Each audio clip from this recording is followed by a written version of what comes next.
अस्सलाम वालेकुम। Lecture 9। Sorry मैं इस हफ्ते थोड़ा लेट हो गया।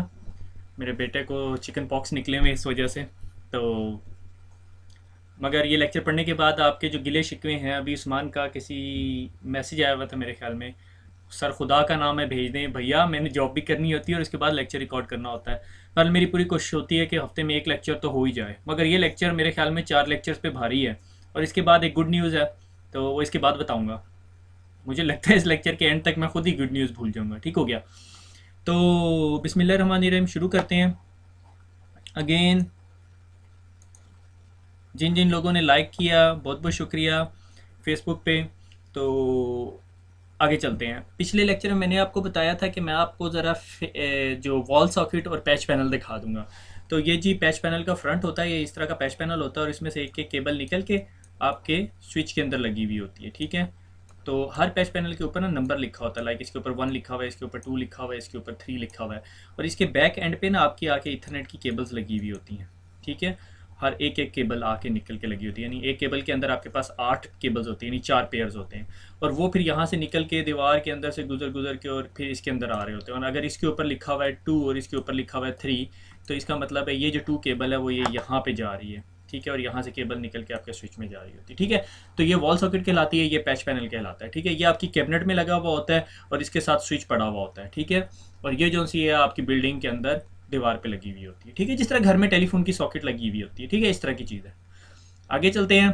तो वायरलेस नेटवर्क, आप में से कुछ लोग सोच रहे होंगे who where is spanning tree protocol. Last time हमने स्पैनिंग ट्री के लूप्स पढ़े थे, वो जो स्विच थे, स्विच नेटवर्क है, वो कैसे कम्युनिकेट करता है और उसमें फिर स्विचिंग लूप्स होते हैं जब रिडंडेंसी आ जाती है। आईसीएनडी लेवल 1 के अंदर सिर्फ इतना ही इंट्रोडक्शन है। आईसीएनडी लेवल 2 के अंदर जाके हम spanning tree full in depth पढ़ेंगे और उसके लिए मेरे ख्याल में मुझे 2 लेक्चर्स या एक लंबा लेक्चर तैयार करना पड़ेगा। ठीक है? तो अब हम अगले लेक्चर पे, अगले चैप्टर पे पहुंच गए हैं बुक के, यानी हमने 2 चैप्टर कंप्लीट कर लिए हैं और हम 3rd चैप्टर पे पहुंच गए, दैट इज़ कॉल्ड वायरलेस। ये वायरलेस का चैप्टर है। ठीक है आपका? तो वायरलेस आप में से सबको पता होगा कि वायरलेस है क्या, कि हमें केबल लगाने की ज़रूरत नहीं पड़ती और उसके बावजूद हम कनेक्ट हो जाते हैं नेटवर्क से। मुझे अच्छी तरह याद है, अब से 5-6 साल पहले जो है ना, मैंने वायरलेस राउटर लिया, घर में लगाया, लैपटॉप लिया और उससे कनेक्ट किया, तो आई वॉज़ वेरी एक्साइटेड। ठीक है? जब पहली दफ़ा आप वायरलेस का नेटवर्क लगाते हो, मुझे अच्छी तरह याद है मैं रात के 3-4 बजे तक उसके साथ घुलता फिरता रहा, फिर उसके बाद कहीं जाके वो सॉर्ट आउट हुआ। उस वक्त तो मुझे पता ही नहीं था बैंड चैनल्स क्या होते हैं, क्योंकि मैं खुद सीसीएनए नहीं किया हुआ था उस टाइम, एमसीएससी की हुई थी। तो विल फाइंड आउट। ठीक हो गया? तो जब आपके नेटवर्क के अंदर वायरलेस आ जाता है तो हर बंदा कहने लग जाता है I need wireless, it's a business need, मैं तो इसके बगैर काम ही नहीं कर सकता, और इस तरह के सारे मसले। ठीक है? तो ये जो ब्लॉग का लिंक मैंने दिया हुआ है, ये वो मैंने ऑलरेडी फेसबुक पे लोड किया हुआ है, मैं इसको दोबारा अपलोड कर दूंगा वीडियो अपलोड करने के बाद। ये मैंने कुछ अर्सा पहले एक छोटा सा आर्टिकल लिखा था जिसके अंदर मैंने बताया था कि वायरलेस डिप्लॉयमेंट के लिए आपको क्या क्या, किन किन चीज़ों का ख्याल रखना चाहिए या किन किन चीज़ों का पता होना चाहिए। ठीक है? की फैक्टर्स क्या होते हैं। आई वुड सजेस्ट कि ये लेक्चर सुनने के बाद आप उसको पढ़ें तो शायद आपको वो समझ आ जाए। ठीक हो गया? तो आगे चलते हैं। ठीक है?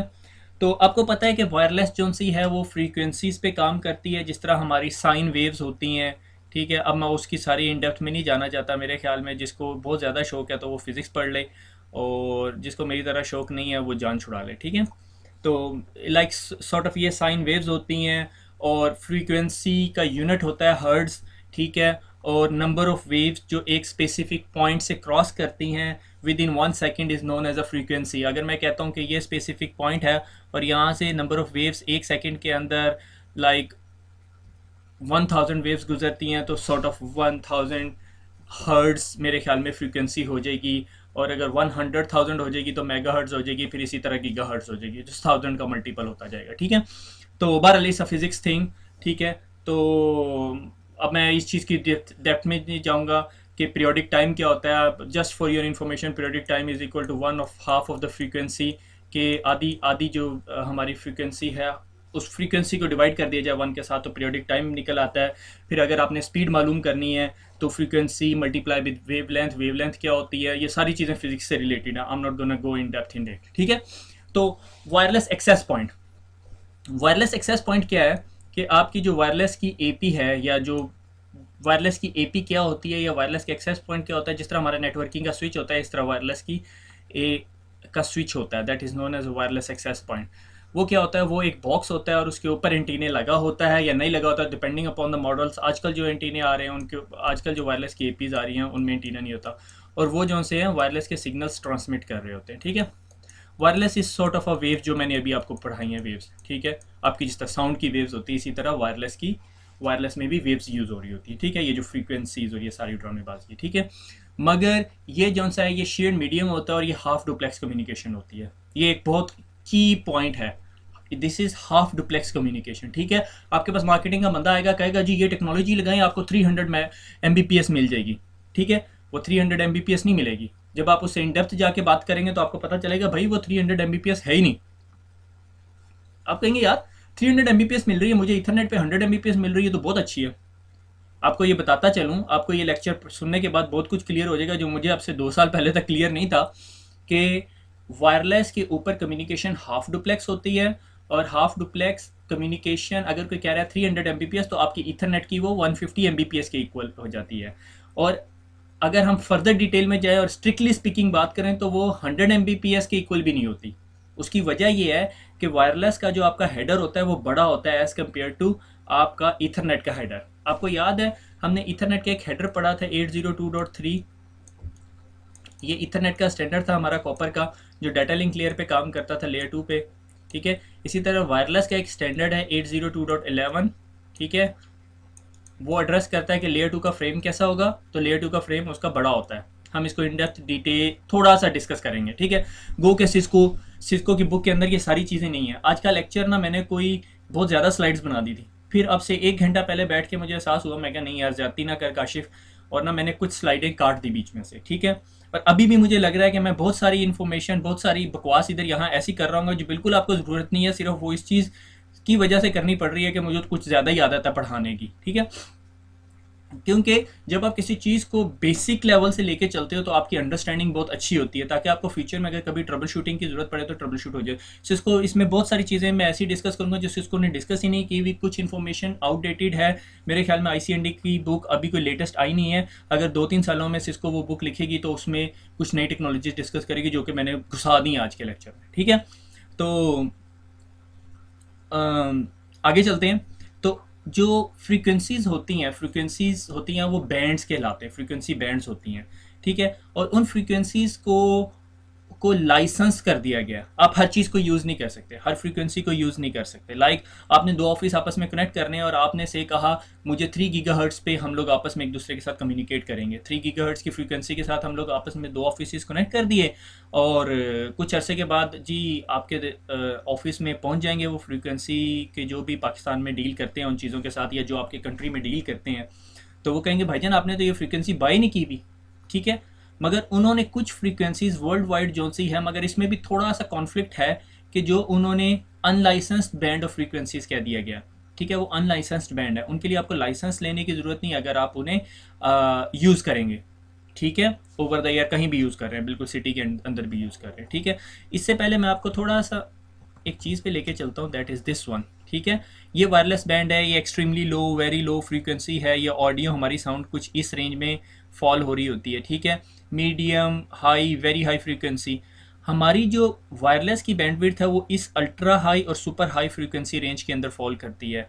अल्ट्रा हाई फ्रीक्वेंसी के अंदर ये 902 से 928 मेगाहर्ट्ज़, रफली 26 मेगाहर्ट्ज़ की फ्रीक्वेंसी रेंज है जो अनलाइसेंस्ड आप इसे यूज़ कर सकते हो। उसके बाद वो सेलुलर फ़ोन की 840 मेगाहर्ट्ज़ है, मगर ये वायरलेस की रेंज नहीं होती है, सेलुलर नेटवर्क होता है।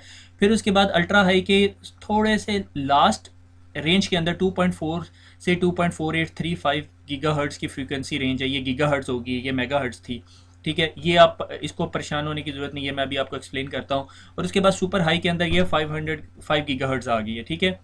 मगर ये जो रेंज है ये कंट्रीज़ वाइज वेरी कर रही है, ठीक है। तो मैंने मेनली यूरोपियन और अमेरिकन स्टैंडर्ड को देख के अपनी स्लाइड्स के अंदर डाला है, ठीक है।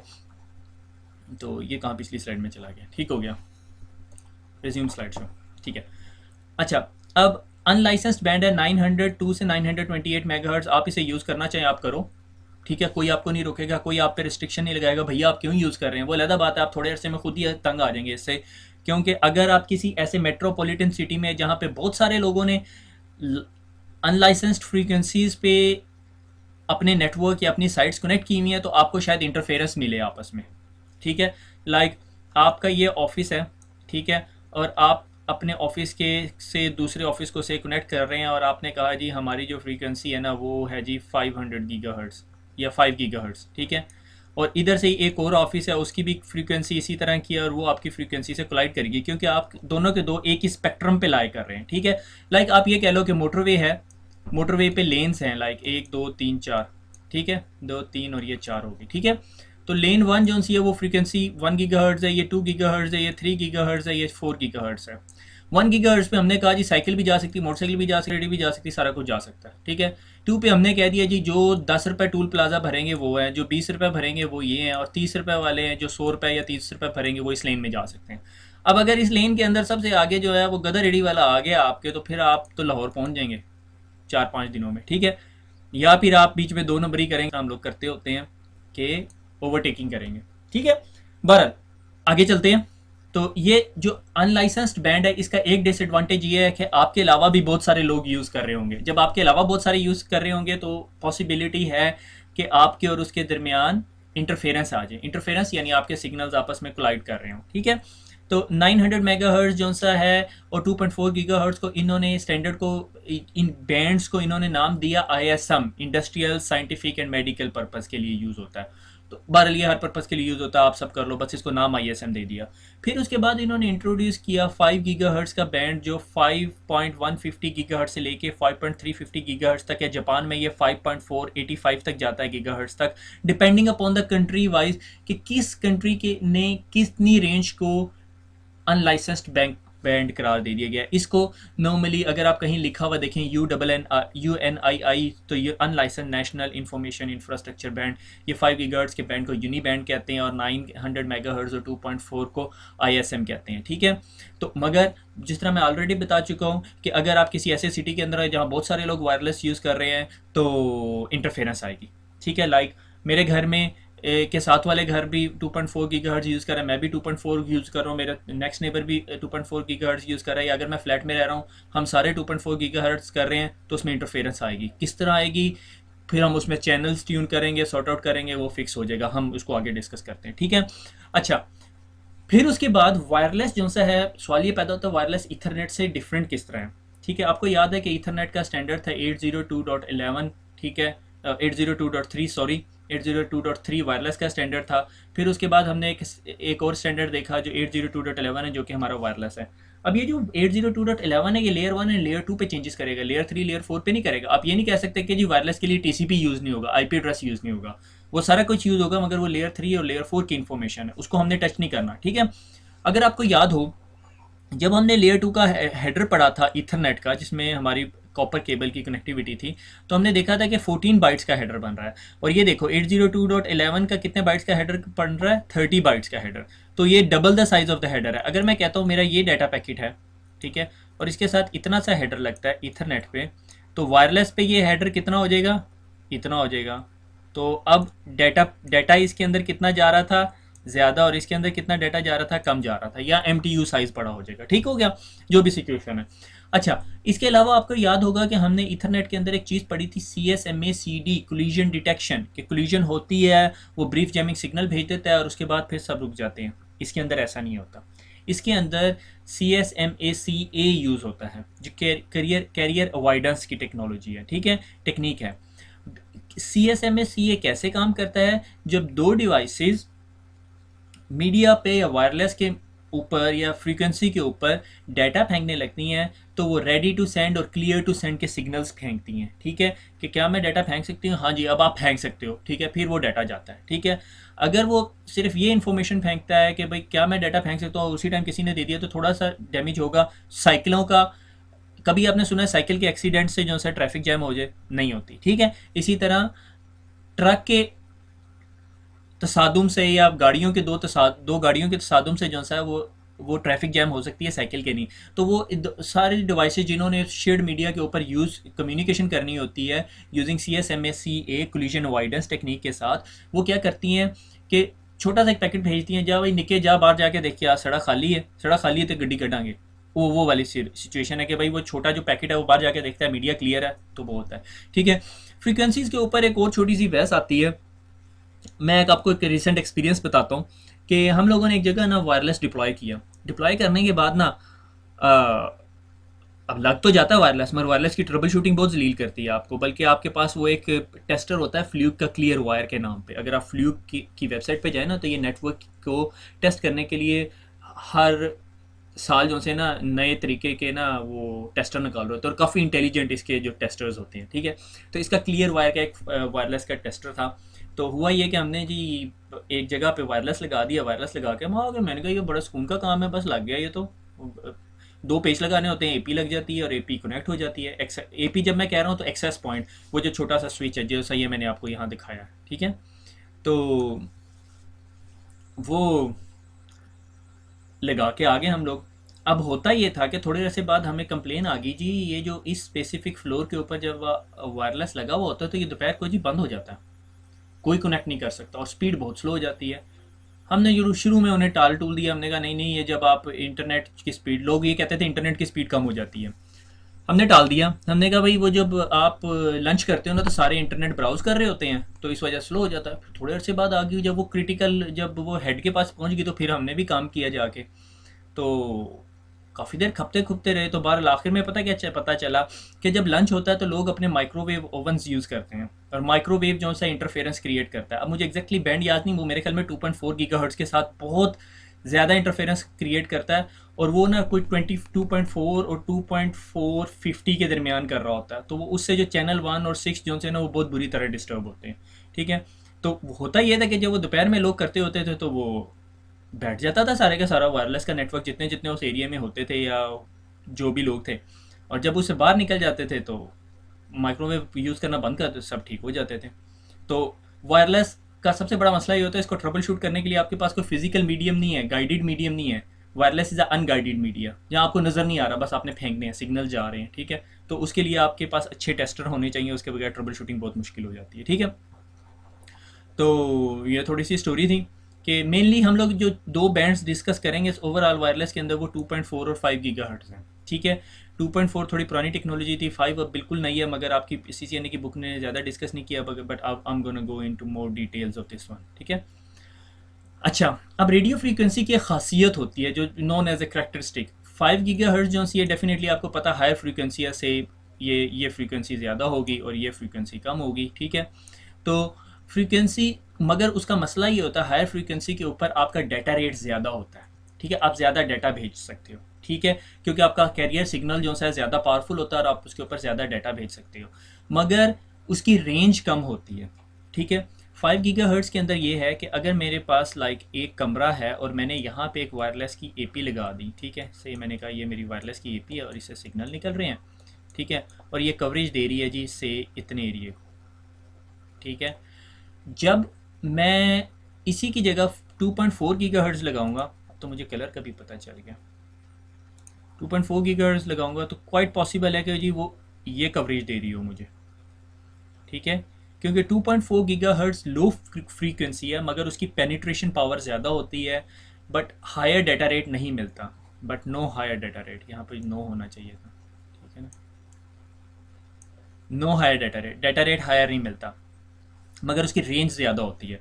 5 गीगाहर्ट्ज़ जो सी है ना वो फ्रीक्वेंसी नॉर्मली रिडार्स के लिए यूज़ होती है। अगर आप 5 गीगाहर्ट्ज़ का नेटवर्क लगा रहे हैं और आप एयरपोर्ट के पास हैं तो कोई वेंडर या कोई जो भी वायरलेस के प्रोडक्ट्स बताता है, लाइक सिस्को बना रहा है, अरूबा बना रहा है, सीमेंस बना रहा है। सीमेंस ने अभी रिसेंटली मर्जर कर लिया एंटेरिसिस के साथ, तो बहुत सारे वेंडर हैं। एक न्यू रिसेंट वेंडर आया है जायरस के नाम पे, वो भी बहुत अच्छी प्रोडक्ट बनाता है। सब अच्छी प्रोडक्ट्स बनाते हैं। ठीक है, सब इन्हीं रूल्स पे और सारे कॉन्सेप्ट्स पे काम करते हैं। ठीक है, बहरहाल हम CCNA पढ़ रहे हैं तो सिस्को की बात करेंगे। तो वो 5 गीगाहर्ट्ज़ जो है कोई भी आपको गारंटी नहीं देगा अगर आप एयरपोर्ट्स के पास हैं, क्योंकि एयरपोर्ट के जो रेडार्स हैं वो 5 गीगाहर्ट्ज़ यूज़ करते हैं। तो you have to stick with 2.4 gigahertz, आप नई टेक्नोलॉजी पे नहीं जा सकते, सॉरी। कोई एयरपोर्ट के अंदर भी अगर काम कर रहा है तो एयरपोर्ट के अंदर 5 गीगाहर्ट्ज़ नहीं लग सकता एज़ पर नाउ। कल को कोई टेक्नोलॉजी निकल जाए तो फिर मैं गलत हूँ, ठीक है। तो और दूसरी बात यह है कि अगर मैं एपी से लाइक मेरे पास एक्सेस पॉइंट है और मैं एक्सेस पॉइंट के बिल्कुल पास बैठा हूँ तो यहाँ मुझे अच्छी स्पीड मिलेगी। अगर मैं यहाँ पे चला जाऊँगा तो मेरी स्पीड कम हो जाएगी और यहाँ पे आ जाऊँगा तो बिल्कुल स्पीड कम हो जाएगी। अगर यहाँ से बाहर चला जाऊँगा, अगर मैं 5 गीगाहर्ट्ज़ की बात कर रहा हूँ तो बिल्कुल मेरा कनेक्शन डिसकनेक्ट हो जाएगा अनटिल अनलेस मेरे पास एक और एपी है जो इस एरिया को कवर कर रही है, तो फिर मैं उस एपी के साथ कनेक्ट हो जाऊँगा। ठीक हो गया। तो 5 गीगाहर्ट्ज़ हाई फ्रीक्वेंसी, रेंज कम है क्योंकि वो बाउंस बैक हो जाती है। बाउंसिंग सिग्नल्स होते हैं 5 गीगाहर्ट्ज़ के, वो पेनिट्रेट नहीं करते वॉल के अंदर, ज़्यादा करते हैं मगर ज़्यादा नहीं करते, मगर डाटा रेट आपको फास्टर देते हैं, आपको स्पीड ज़्यादा मिलेगी। 2.4 गीगाहर्ट्ज़ कम फ्रीक्वेंसी, रेंज ज़्यादा है मगर डाटा रेट फास्टर नहीं है। लाइक आप मैक्सिमम 24 Mbps पे कनेक्ट हो सकते हो, 54 Mbps पे कनेक्ट हो सकते हो, हम देखेंगे। और फिर डिस्टेंस फ्रॉम एपी, अगर आप एपी के पास बैठे हुए जो एक्सेस पॉइंट है तो आपको फास्टर स्पीड मिलेगी। जिस तरह आप दूर होते जाओगे आपकी स्पीड कम हो जाएगी। अगर आप, मैंने इसकी तो स्लाइड की मत मार दी, ये देखो, हुर्रे गेम टाइम। ठीक है, अगर आप गूगल करें Cisco wireless explorer game time, ठीक है, तो सिस्को वायरलेस एक्सप्लोरर गेम है। सिस्को की वेबसाइट पे जाएंगे या आप गूगल से सिस्को की वेबसाइट पे चले जाएं तो वो गेम है, स्पेसशिप के ऊपर एक बनी हुई है और उसके अंदर एलियंस हैं। वो बताता है कि आपके पास एक एपी है, आप यहाँ पे एपी लगा दो और वो एपी ना इतने एरिया को कवर कर रही है। आपने जितने तमाम एलियंस है ना उन सबको जो सा है वो कनेक्टिविटी प्रोवाइड करनी। फिर वो लेवल ना कुछ टफ हो जाता है, लाइक रास्ते के अंदर दीवार आ जाती है, दीवार आ जाती है तो वो आपका सिग्नल जो सा है यूं तो जा रहा होता है मगर इस दीवार की इस साइड पे जो एलियन बैठा हुआ उसको नहीं मिल रहा होता, फिर आपको दूसरी एपी लगानी पड़ती, इसे यहाँ पे लगा दी। It's very interesting game, I would suggest to play. तो मैं कुछ दिन पहले ही मैं वैसे ही रिसर्च कर रहा था तो मुझे मिली थी, मुझे काफ़ी अर्सा पहले से नहीं पता था इस वेबसाइट का। तो अब तो मेरा बेटा भी खेलता होता, तुक्के लगा रहे होते हैं सारे बैठ के वो वहाँ पे। तो it's very interesting game, I would suggest कि भाई ट्राई करो सिस्को वायरलेस एक्सप्लोरर गेम। बस आपको सिस्को की वेबसाइट पर रजिस्टर करना पड़ेगा और फिर पूरी ज़िंदगी आपको ईमेलें भेजते रहेंगे। ठीक है, तो अगर आपके पास सिस्को रजिस्टर्ड अकाउंट नहीं है फिर नहीं आप खेल सकते, मगर आप सब बना सकते हो, कोई टेंशन की बात नहीं है उसके अंदर। सिस्को पे जाके अकाउंट बना लो, ईमेल देना पड़ेगा, बस वो ईमेल पे हर चौथे दिन आपको एक नई ईमेल आई होगी। ठीक है, तो it's an interesting game, I would suggest कि भाई आप एक दफ़ा ज़रूर ट्राई करें। अच्छा जी, story of RF waves. RF waves के अंदर ना लाइक 3-4 पॉइंट्स हैं जो मैंने कहा डिस्कस कर लें। एक है रिफ्लेक्शन, कि जब रेडियो फ्रीक्वेंसी वेव्स बाउंस होती है लाइक मेटल और ग्लास से टकरा के, it's known as an reflection. Scattering, कि जब किसी सरफेस से टकरा के और मल्टीपल डायरेक्शन के अंदर चली जाए, इस नोन एज स्कैटरिंग। एब्जॉर्प्शन, कि वेव्स जो है दीवार से पास थ्रू हो जाए, लाइक 2.4 गीगाहर्ट्ज़ का जो बैंड है नॉर्मली वो पास थ्रू हो जाता है, उसकी पेनिट्रेशन अच्छी है। ठीक है, तो इस सिंपल स्टफ कि भाई ये स्कैटरिंग, रिफ्लेक्शन, एब्जॉर्प्शन क्या है।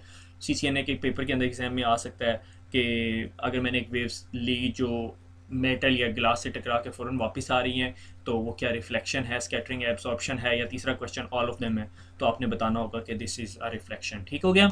तो वेल आते हैं IEEE के 802.11 स्टैंडर्ड की तरफ, जो एक्चुअली लेयर 2 का स्टैंडर्ड है, जो आपको बताता है कि फ्रेम कैसे बनेगा और बाकी सारी ड्रामेबाजियाँ करता है। ठीक है, तो 802.11b सबसे पहले स्टैंडर्ड आया 1999 के अंदर 2.4 गीगाहर्ट्ज़ का, जो direct sequence spread spectrum technology को यूज़ करता था। फिर फिजिक्स की चीज़ें, आई am not gonna go into more details about it. तो वो क्या करता था, 2.4 गीगाहर्ट्ज़ 2.4 गीगाहर्ट्ज़ के बैंड के ऊपर था और ये आपको स्पीड देता है 11 Mbps। अगर आप इससे कनेक्ट हैं तो ये आपको 11 Mbps स्पीड देगा।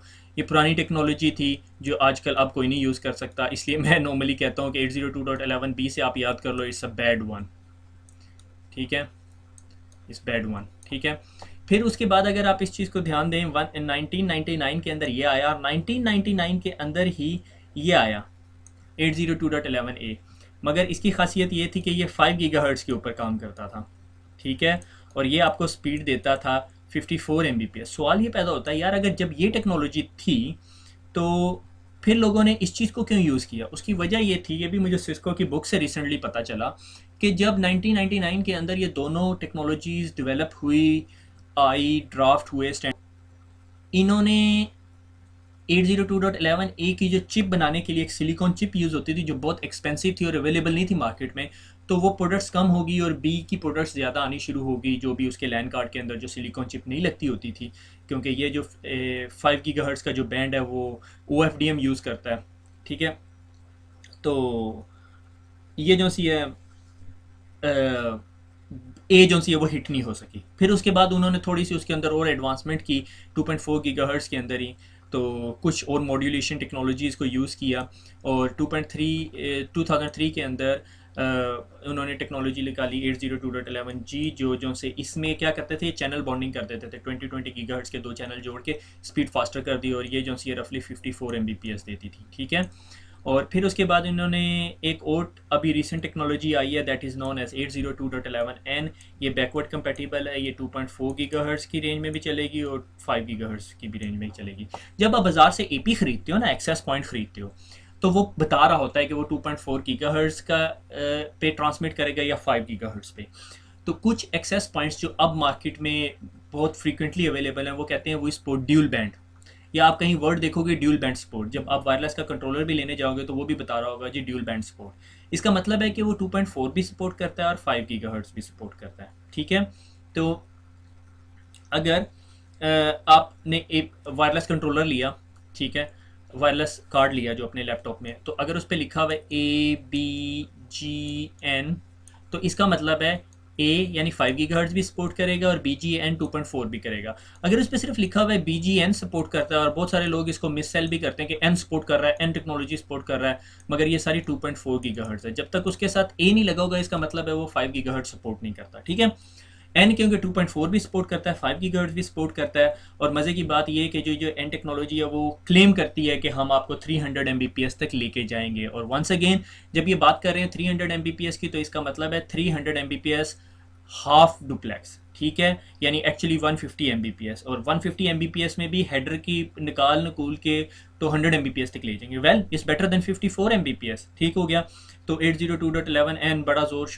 शोर से चल रही है, known as a MIMO technology, multiple antenna, multi in multi out. Actually इसका कॉन्सेप्ट ये है कि अगर आपकी एपी के ऊपर मल्टीपल एंटीने लगे हुए हैं, तो मल्टीपल एंटीने जो से हैं वो ट्रांसमिट करेंगे, ठीक है, और रिसीव करेंगे। जब मल्टीपल एंटीना ट्रांसमिट और मल्टीपल रिसीव करेंगे, लाइक 3 मोटरवे लेन्स हैं, तो आपके पास डेफिनेटली स्पीड ज़्यादा हो जाएगी। इस कॉन्सेप्ट को लेके इन्होंने 802.11n बनाया, मगर ये OFDM यूज़ करता है, orthogonal frequency division modulation I think.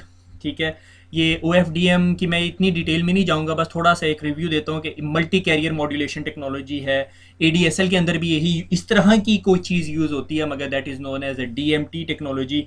और ये जौन सा है ये क्या करती है, एक्चुअली पैरेलल डाटा ट्रांसफ़र करती है। लाइक ये भी जा रहा है, ये भी जा रहा है, ये भी जा रहा है, सीरियल डाटा ट्रांसफ़र नहीं कर रहा। सीरियल डाटा क्या होता है, 101010, ठीक है, ये जिस तरह हमारी केबल के अंदर जा रहा है। ठीक है, पैरेलल डाटा ट्रांसफ़र क्या होता है कि ये 3 लेन है, 101010। लाइक अगर मैं कहता हूँ कि मेरी जो क्लॉक स्पीड है या प्रोसेसिंग स्पीड है वो 1 सेकंड में 1 बिट लेके जाती है, तो देखो ये क्या हो रहा है, 1 सेकंड, 2 सेकंड, 3 सेकंड, 3 सेकंड्स में मैंने कितना डाटा ट्रांसफ़र किया, 3 बिट्स, 4 5 6 7 8 9 बिट्स इन 1 सेकंड, 9 बिट्स पर सेकंड।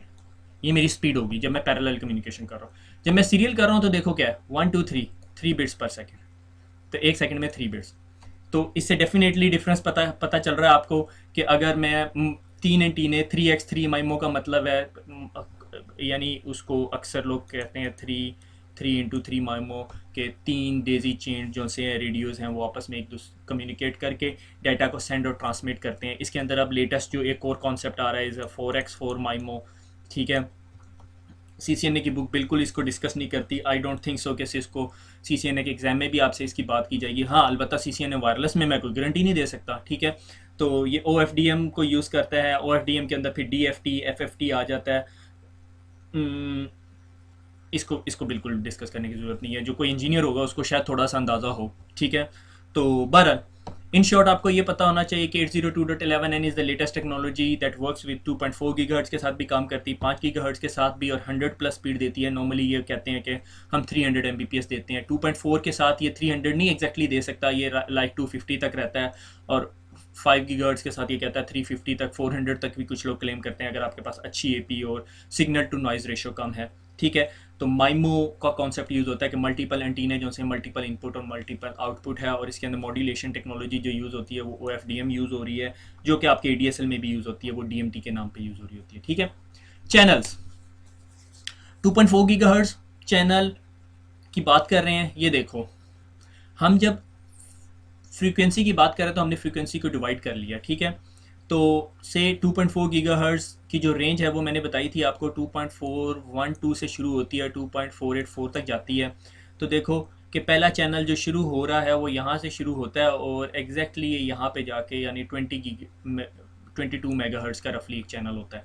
तो ये पहला चैनल हुआ। दूसरा चैनल देखो 5 मेगाहर्ट्ज़ के डिफरेंस के बाद यहाँ से शुरू हो रहा है और ये आपका दूसरा चैनल है। ठीक है, मगर ये ओवरलैप कर रहा है।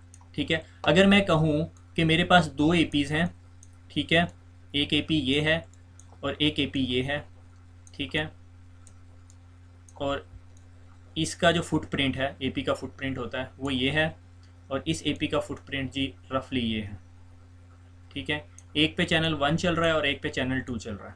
ठीक है, अगर मैं यहाँ पर खड़ा हूँ, ठीक है, से मैं यहाँ पे खड़ा हूँ, ठीक है, मेरे हाथ में लैपटॉप है, तो मैं बिल्कुल ठीक काम कर रहा हूँ, कम्युनिकेट कर सकता हूँ इसके साथ। जिस तरह मैं घूम के यहाँ से जब इस एरिया में आता हूँ ना, तो मेरा नेटवर्क डिस्कनेक्ट हो जाता है। उसकी वजह क्या है कि इंटरफेरेंस है। ठीक है, मेरा इतना पोर्शन तो चैनल का जो सा है वो इंटरफेयर नहीं कर रहा, मगर ये मोस्ट ऑफ द चैनल का जो पोर्शन है वो इंटरफेयर कर रहा है, तो मेरी कम्युनिकेशन नहीं होगी या डिस्टर्ब हो जाएगी या स्लो हो जाएगी, जो भी चीज़ है। ठीक है, मैं इसको ज़रा, ठीक है, तो अगर आप ज़रा क्लियरली इसको दोबारा देखें तो अगर देखो ये चैनल नंबर 2 इसके साथ ओवरलैप कर रहा है, चैनल 3 भी मेरे साथ ओवरलैप कर रहा है। ये देखो ये चैनल 3 है, ये चैनल 4 भी ओवरलैप कर रहा है, चैनल 5 रफली टच हो रहा है। ठीक है, अगर थोड़ा सा फ्रीक्वेंसी के अंदर थोड़ा सा ऊंच नीच होगी तो गड़बड़ कर जाएगा, जबकि चैनल 6 जो है वो इंटरफेयर नहीं कर रहा। तो क्या ऐसा हो सकता है कि मैं 2 एपीज़ लगाऊं साथ साथ, क्योंकि वायरलेस का कॉन्सेप्ट ये है कि मोबिलिटी मिले आपको। ठीक है, ये तो नहीं मैं आपको कह सकता कि भाई आपको वायरलेस दे दिया, अब आप जी अपने टेबल से नहीं उठेंगे, टेबल से उठेंगे आपको वायरलेस नहीं, फिर वो कहेगा भाई मुझे फिर केबल ही दे देता। ठीक है, तो ये मैं कहता हूँ कि ये चैनल 1 पे है, ये एपी यानी चैनल 1 यानी इस फ्रीक्वेंसी रेंज पे कम्युनिकेट कर रही है, यानी ये फ्रीक्वेंसी ट्रांसमिट कर रही है। जब मैं कह रहा हूँ चैनल तो ये फ्रीक्वेंसी ट्रांसमिट कर रही है। ठीक है, यानी 2.412 गीगाहर्ट्ज़। ठीक है, और ये यहाँ तक है 2.422 तक। ठीक है, ये रफली 22 गीगाहर्ट्ज़ से चलती है, 2.400 से लेकर 22 तक। ठीक है, और ये फिर 22 गीगाहर्ट्ज़ है, ये 22 गीगाहर्ट्ज़ है, ये यहाँ तक जाती है। ठीक है, तो मैंने कहा जी मेरा पहली एपी जो सी है वो 1 गीगाहर्ट्ज़ ये वाली फ्रीक्वेंसी रेंज पे काम कर रही है। ठीक है, और जो दूसरी है वो कितने पे कर रही है, चैनल 6 के ऊपर। उसकी फ्रीक्वेंसी रेंज बिल्कुल डिफरेंट है, उसके वायरलेस के जो सिग्नल है वो इसके साथ कोलाइड नहीं करेंगे। अब मैं अगर यहाँ से मूव करता हुआ यहाँ पे जा रहा हूँ और उसके बाद यहाँ पर आ गया और मैं इस एपी से कनेक्ट हो गया, तो मेरे पास कोई इंटरफेरेंस नहीं है। ठीक है, अगर मैं इससे कनेक्टेड हूँ इस जगह पे, तो मुझे इससे आने वाले सिग्नल्स मुझे डिस्टर्ब नहीं करेंगे, क्योंकि वो डिफरेंट फ्रीक्वेंसी रेंज पे हैं, वो चैनल डिफरेंट है। ठीक है, लाइक जब आप वायरलेस एपी लगाते हो तो आप उसको बताते हो भाई आपने इस चैनल के ऊपर ब्रॉडकास्ट करनी है, और दूसरी एपी को बताते हो अपने इस चैनल पे, तो ये दोनों कोलाइड नहीं कर रहे। ठीक है, फिर उसके बाद से अगर अब मैं इसके साथ एक और फ्रीक्वेंसी चैनल लगाना चाहूँ तो लो जी ये मैंने दूसरा फ्रीक्वेंसी चैनल लगा दिया, और ये देखो जी, और ये फ्रीक्वेंसी चैनल नंबर क्या हो सकता है, 11 हो सकता है। ठीक है, 11 ले लो आप, 12 भी ले सकते हो, 13 भी ले सकते हो, 14 भी, क्योंकि आपने इसे भी यूज़ किया हुआ है, इसको भी यूज़ किया। 11 ले सकते हो, 12 ले सकते हो, 13 ले सकते हो, 14 ले सकते हो, कोई मसला नहीं है। ठीक है, तो 11 लिया। अब ये तीनों की तीन फ्रीक्वेंसी रेंजेस बिल्कुल क्लीन रेंजेस हैं, इसको कहते हैं क्लीन चैनल्स। ठीक है, जो एक दूसरे के साथ बिल्कुल इंटरफेयर नहीं कर सकते। ठीक है, that is known as a channel concept. और ये 2.4 गीगाहर्ट्ज़ के अंदर सबसे बड़ी लिमिटेशन ये होती है कि 2.4 गीगाहर्ट्ज़ के अंदर सिर्फ हमारे पास 3 क्लीन चैनल्स हैं, दैट्स द पॉइंट। अभी तो जितनी मैंने पीछे से स्टोरी सुनाई है भूल जाओ सारा कुछ, बस आपको ये याद होना चाहिए कि 2.4 गीगाहर्ट्ज़ के अंदर, जिसके अंदर 802.11b जो बैड और जी जो है जो 54 Mbps को सपोर्ट करता है, आपको स्पीड देता है 54 Mbps की, वो आपको सिर्फ 3 क्लीन चैनल्स देता है। अगर आपके घर में किसी के पास वायरलेस एक्सेस पॉइंट है तो देखना 1, 6 और 11। अगर आप किसी ऐसे इलाके में हैं, लाइक आप फ्लैट्स में रह रहे हैं और बहुत सारे लोगों के पास वायरलेस है, तो आप देखना कि अगर आपके साथ वाले ने 11 बैंड रखा हुआ है, चैनल रखा हुआ, और आप भी चैनल 11 रख लो, तो बेचारे उसकी भी ज़िंदगी ज़ाब में पड़ जाएगी और आपकी भी। लाइक मस्जिदों के अंदर या कुछ ऐसी जगह पे जहाँ पे मोबाइल जैमर्स होते हैं, वो क्या करते हैं, मोबाइल जैमर कैसे काम करता है, वो फ्रीक्वेंसी बैंड फेंक रहा होता है, ट्रांसमिट कर रहा होता है जो आपका मोबाइल यूज़ कर रहा होता है कम्युनिकेशन के लिए। जब उसको वो इंटरफेयर कर रहा होता है उसके साथ, तो वो कम्युनिकेट नहीं कर सकता। दैट्स द सिंपल कॉन्सेप्ट, ठीक है। तो और मोबाइल जैमर के अंदर कोई रॉकेट साइंस नहीं लगी हुई होती, ठीक है। तो इसी तरह मैं आपको तरीका बताता हूँ। आप किसी नेबर को अगर तंग करना, वो अलग बात है, को मुझे ही सू करते थोड़ी देर में, कि भाई अगर आपके पास चैनल 1 है, आप उस वायरलेस का स्निफर लगा के देखो या वायरलेस का स्कैनर लगा के देखो। इस scanner is a simple thing, क्योंकि जब वायरलेस के ऊपर डाटा है तो कोई भी उसको कैप्चर कर सकता है, ठीक है। That's the biggest security breach और the security hole in the wireless. वो फिर हम आगे पढ़ेंगे कि उसको हम लोग सेव कैसे करते हैं, ठीक है। तो क्या करना है आपने, आप पहले ये आइडेंटिफाई करो कि आपके नेबर का जो सा है वो वायरलेस बैंड कौन सा है, चैनल कौन सा है, ठीक है। वो वायरलेस स्कैनर से पता चल जाएगा आपको, ठीक है। अब वायरलेस स्कैनर क्या, गूगल कर लो यार, बहुत सारा कुछ बता देती है गूगल, ठीक है। मैं सारा लेक्चर गूगल से तैयार करता हूँ, मुझे खुद भी कुछ नहीं आता, ठीक है। तो वो क्या करता है, आप आपने देख लिया कि उसका चैनल 6 है, ठीक है। अब तो यहाँ से आपको पता भी चल रहा है चैनल 6 फ्रीक्वेंसी रेंज देखो तो ये 2.427 से लेके 447 तक के दरमियान अगर आपको नज़र आ रही है, तो आपको पता है कि यार ये चैनल 6 उसने यूज़ किया। आप भी अपनी एपी को चैनल 6 कर दो, ना आप यूज़ कर सकते हो ना वो यूज़ कर सकता है। वो पंजाबी में कहते हैं ना खेडांगे ना खेडन दवांगे, तो वो वाला सीन हो जाएगा उसके साथ, ठीक हो गया। तो लाइक मेरे घर में मुझे सबसे ज़्यादा मसला यही था कि मेरे आगे पीछे सारे जो थे तीनों के 3 बैंड यूज़ कर रहे थे। मैंने वेंडर को कॉल की, मैं कहा भाई ये तो जुगाड़ बताओ मुझे, इसका क्या करें। तो जब मैं चैनल 14 पे स्विच करता था ना, मेरी थोड़ी सी स्पीड बन जाती थी, क्यों, क्योंकि वो साथ वाला मेरा चैनल 11 यूज़ कर रहा था, तो थोड़ी सी पॉसिबिलिटी थी। तो मैंने उसको रिक्वेस्ट की कि भाई तू चैनल चेंज कर ले, तू चैनल 6 पे चला जा, एडजस्ट हो जाएगा। बट उसका मैंने अब सोल्यूशन ये किया, मैंने नया लैपटॉप लिया, वो 5 गीगाहर्ट्ज़ सपोर्ट करता है, मैंने अपनी एपी को 5 गीगाहर्ट्ज़ पे कर दिया, कि सही हो गया, ठीक हो गया। चैनल 2.4 गीगाहर्ट्ज़ के अंदर एक तो स्पीड की लिमिटेशन थी, दूसरी लिमिटेशन ये थी कि उसके अंदर 3 से ज़्यादा चैनल्स नहीं निकलते जो इंटरफेयर ना करें, ठीक है। लाइक अगर आप में से कोई कहे नहीं यार सर मैं तो चैनल 2 यूज़ करता हूँ, ठीक है, फिर चैनल 2 यूज़ कर लो, फिर आप 6 नहीं यूज़ कर सकते, फिर आप 7 यूज़ करोगे, 7 के बाद फिर कौन सा यूज़ करोगे, लाइक से आप कहते हो चलो मैं 12 यूज़ कर लूँगा, ठीक है, ये कर लो, कोई मसला नहीं है। बट नॉर्मली आपके मसलन एपीज़ भी आपको ये चीज़ें ट्यून नहीं करने देती। कुछ एपीज़ जो सी हैं वो बिल्कुल ही ऐसे ही आती हैं 1, 6 और 11, कुछ ऑटोमेटिकली डिटेक्ट कर लेती हैं। अगर उन्हें चैनल 1 और चैनल 6 ऑक्यूपाइड नज़र आता है, वो खुद 11 पे स्विच कर जाती हैं, ऑटोमेटेड का फीचर होगा। आप सारे जाके देखो अगर जिन जिनके पास एपीज़ हैं, ठीक है।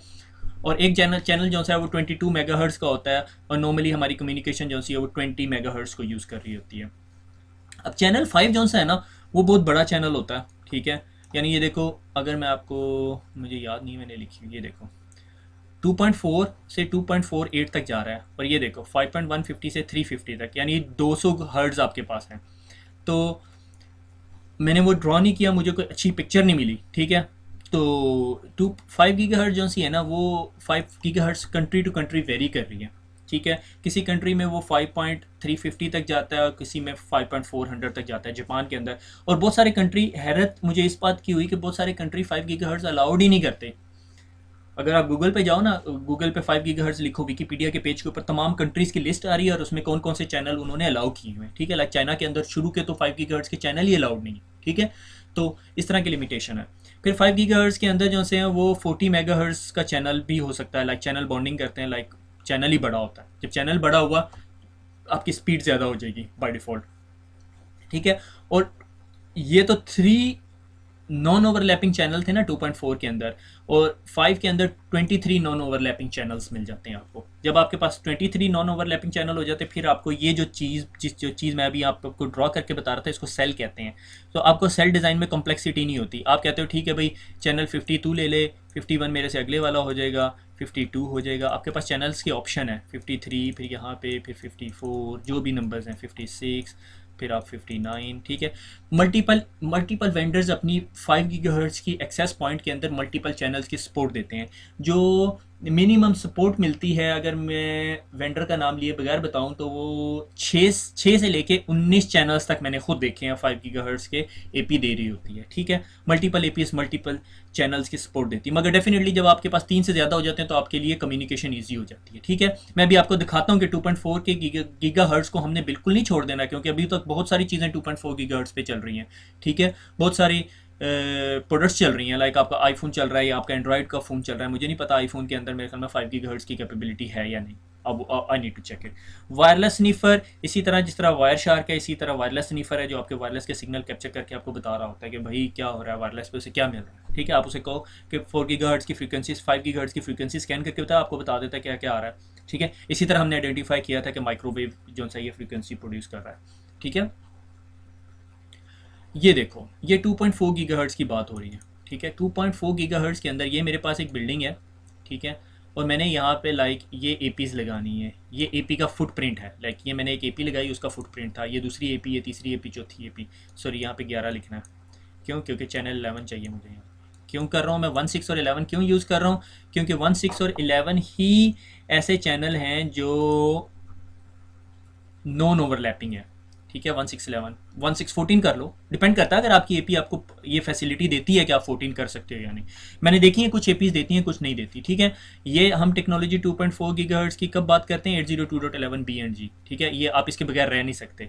लाइक अगर आप अभी कोई लेटेस्ट एपी लेंगे तो वो कहेगी कि मेरे पास 2 एंटीने हैं, एक 5 गीगाहर्ट्ज़ का और एक 2.4 का। अगर आप 2.4 के एंटीने को कहोगे नहीं यार मैंने सारा कुछ बंद करना है, तो फिर आप actually half of the AP की परफॉर्मेंस डिक्रीज कर रहे हो, ठीक है। लाइक आपको क्या आपके पीसी बताता है आपको कि भाई आपके पास 6 GB रैम लगी हुई, आप कहते हैं नहीं मुझे आधी चाहिए 3 GB। भाई तूने फिर पे क्यों किया था, ठीक है। अब जितनी भी एपीज मिलती हैं वो 2.4 और 5 के साथ मिलती है। मैंने कोई ऐसी एपी नहीं देखी जो खाली 5 गीगाहर्ट्ज़ सपोर्ट करती हो, ठीक है। तो 2.4 का मकसद ये होता है बैकवर्ड कंपेटिबल। 2.4 भी आपको परफॉर्मेंस दे रहा है यार। कुछ आपके ऑफिस में ऐसे यूजर्स भी होंगे जो 2.4 पे काम करते होंगे, लाइक वॉइस और आईपी भी चलती है यार उसके ऊपर, कोई अभी इतनी बुरी चीज़ नहीं हुई। अभी तक सिस्को अपनी बुक्स में 5 को तो डिस्कस ही नहीं करती, एन बैंड को तो डिस्कस ही नहीं किया, तो इसका मतलब अभी 2.4 चल रहा है और ये चलेगा अभी थोड़ा सा आगे तक चलेगा, ठीक है। जब तक आप इंजीनियर बनेंगे, कंसल्टेंट बन जाएंगे, आपको कोई मसला नहीं है आपको, ठीक है। तो इसलिए ये पढ़ना पड़ेगा आपको। मैंने ये सारी तमहीद बांधी आपको समझाने के लिए कि भाई ये भी पढ़ लो, ठीक है। तो पहली एपी आपने बनाई चैनल 1 की, दूसरी एपी बनाई चैनल 6 पे, तीसरी एपी चैनल 6 पे। ये 6 यहाँ पे क्यों नहीं आ सकता? क्योंकि ये इसके साथ इंटरफेयर करेगा, क्योंकि जाहिर है अब ये इसका हेक्सागोनल फॉर्मेट तो नहीं होगा, कुछ ऐसा चक्कर होगा, ठीक है। अगर मैं यहाँ पे भी चैनल 6 लगा दूँ तो वो इन स्पेसिफिक एरियाज़ में यूज़र को कवरेज नहीं मिलेगी, लाइक इस एरिया में यूज़र को कवरेज नहीं मिलेगी। आई होप आपको समझ आ रही है, क्योंकि ये इसका फुटप्रिंट है, ये इसका फुटप्रिंट है।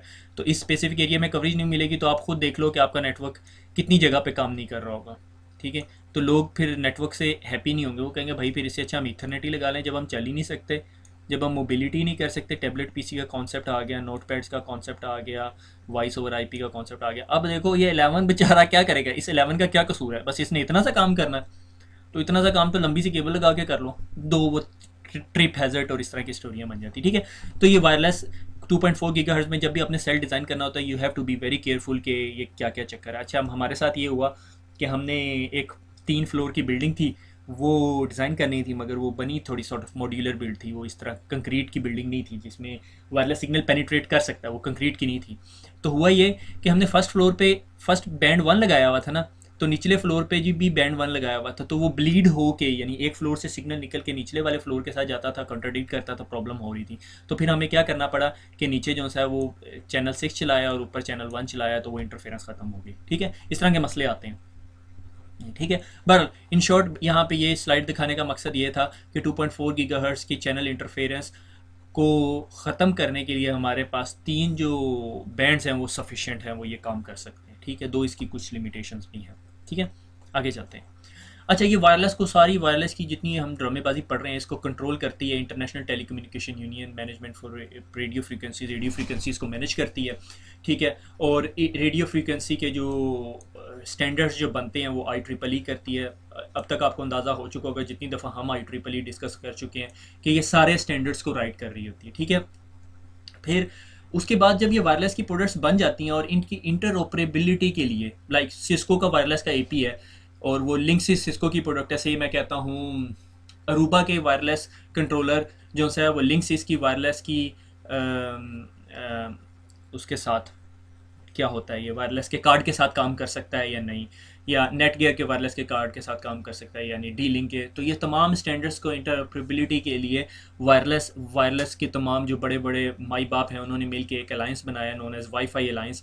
वो सर्टिफिकेशन दे देता है, ठीक है, कि भाई ठीक है ये अप्रूव्ड है। आपने अक्सर अक्सर बॉक्सेस के ऊपर जब आप लेते होगे तो देखा होगा ये वाई फाई, मुझे ये लोगो लगाना चाहिए था एक्चुअली, तो ए बी जी और यहाँ पे एन लिखा होता है, ठीक है, ये यूं गोल गोल से लगे होते हैं। इसका मतलब है ये प्रोडक्ट जो है वो वाईफाई स्टैंडर्ड को मीट करती है।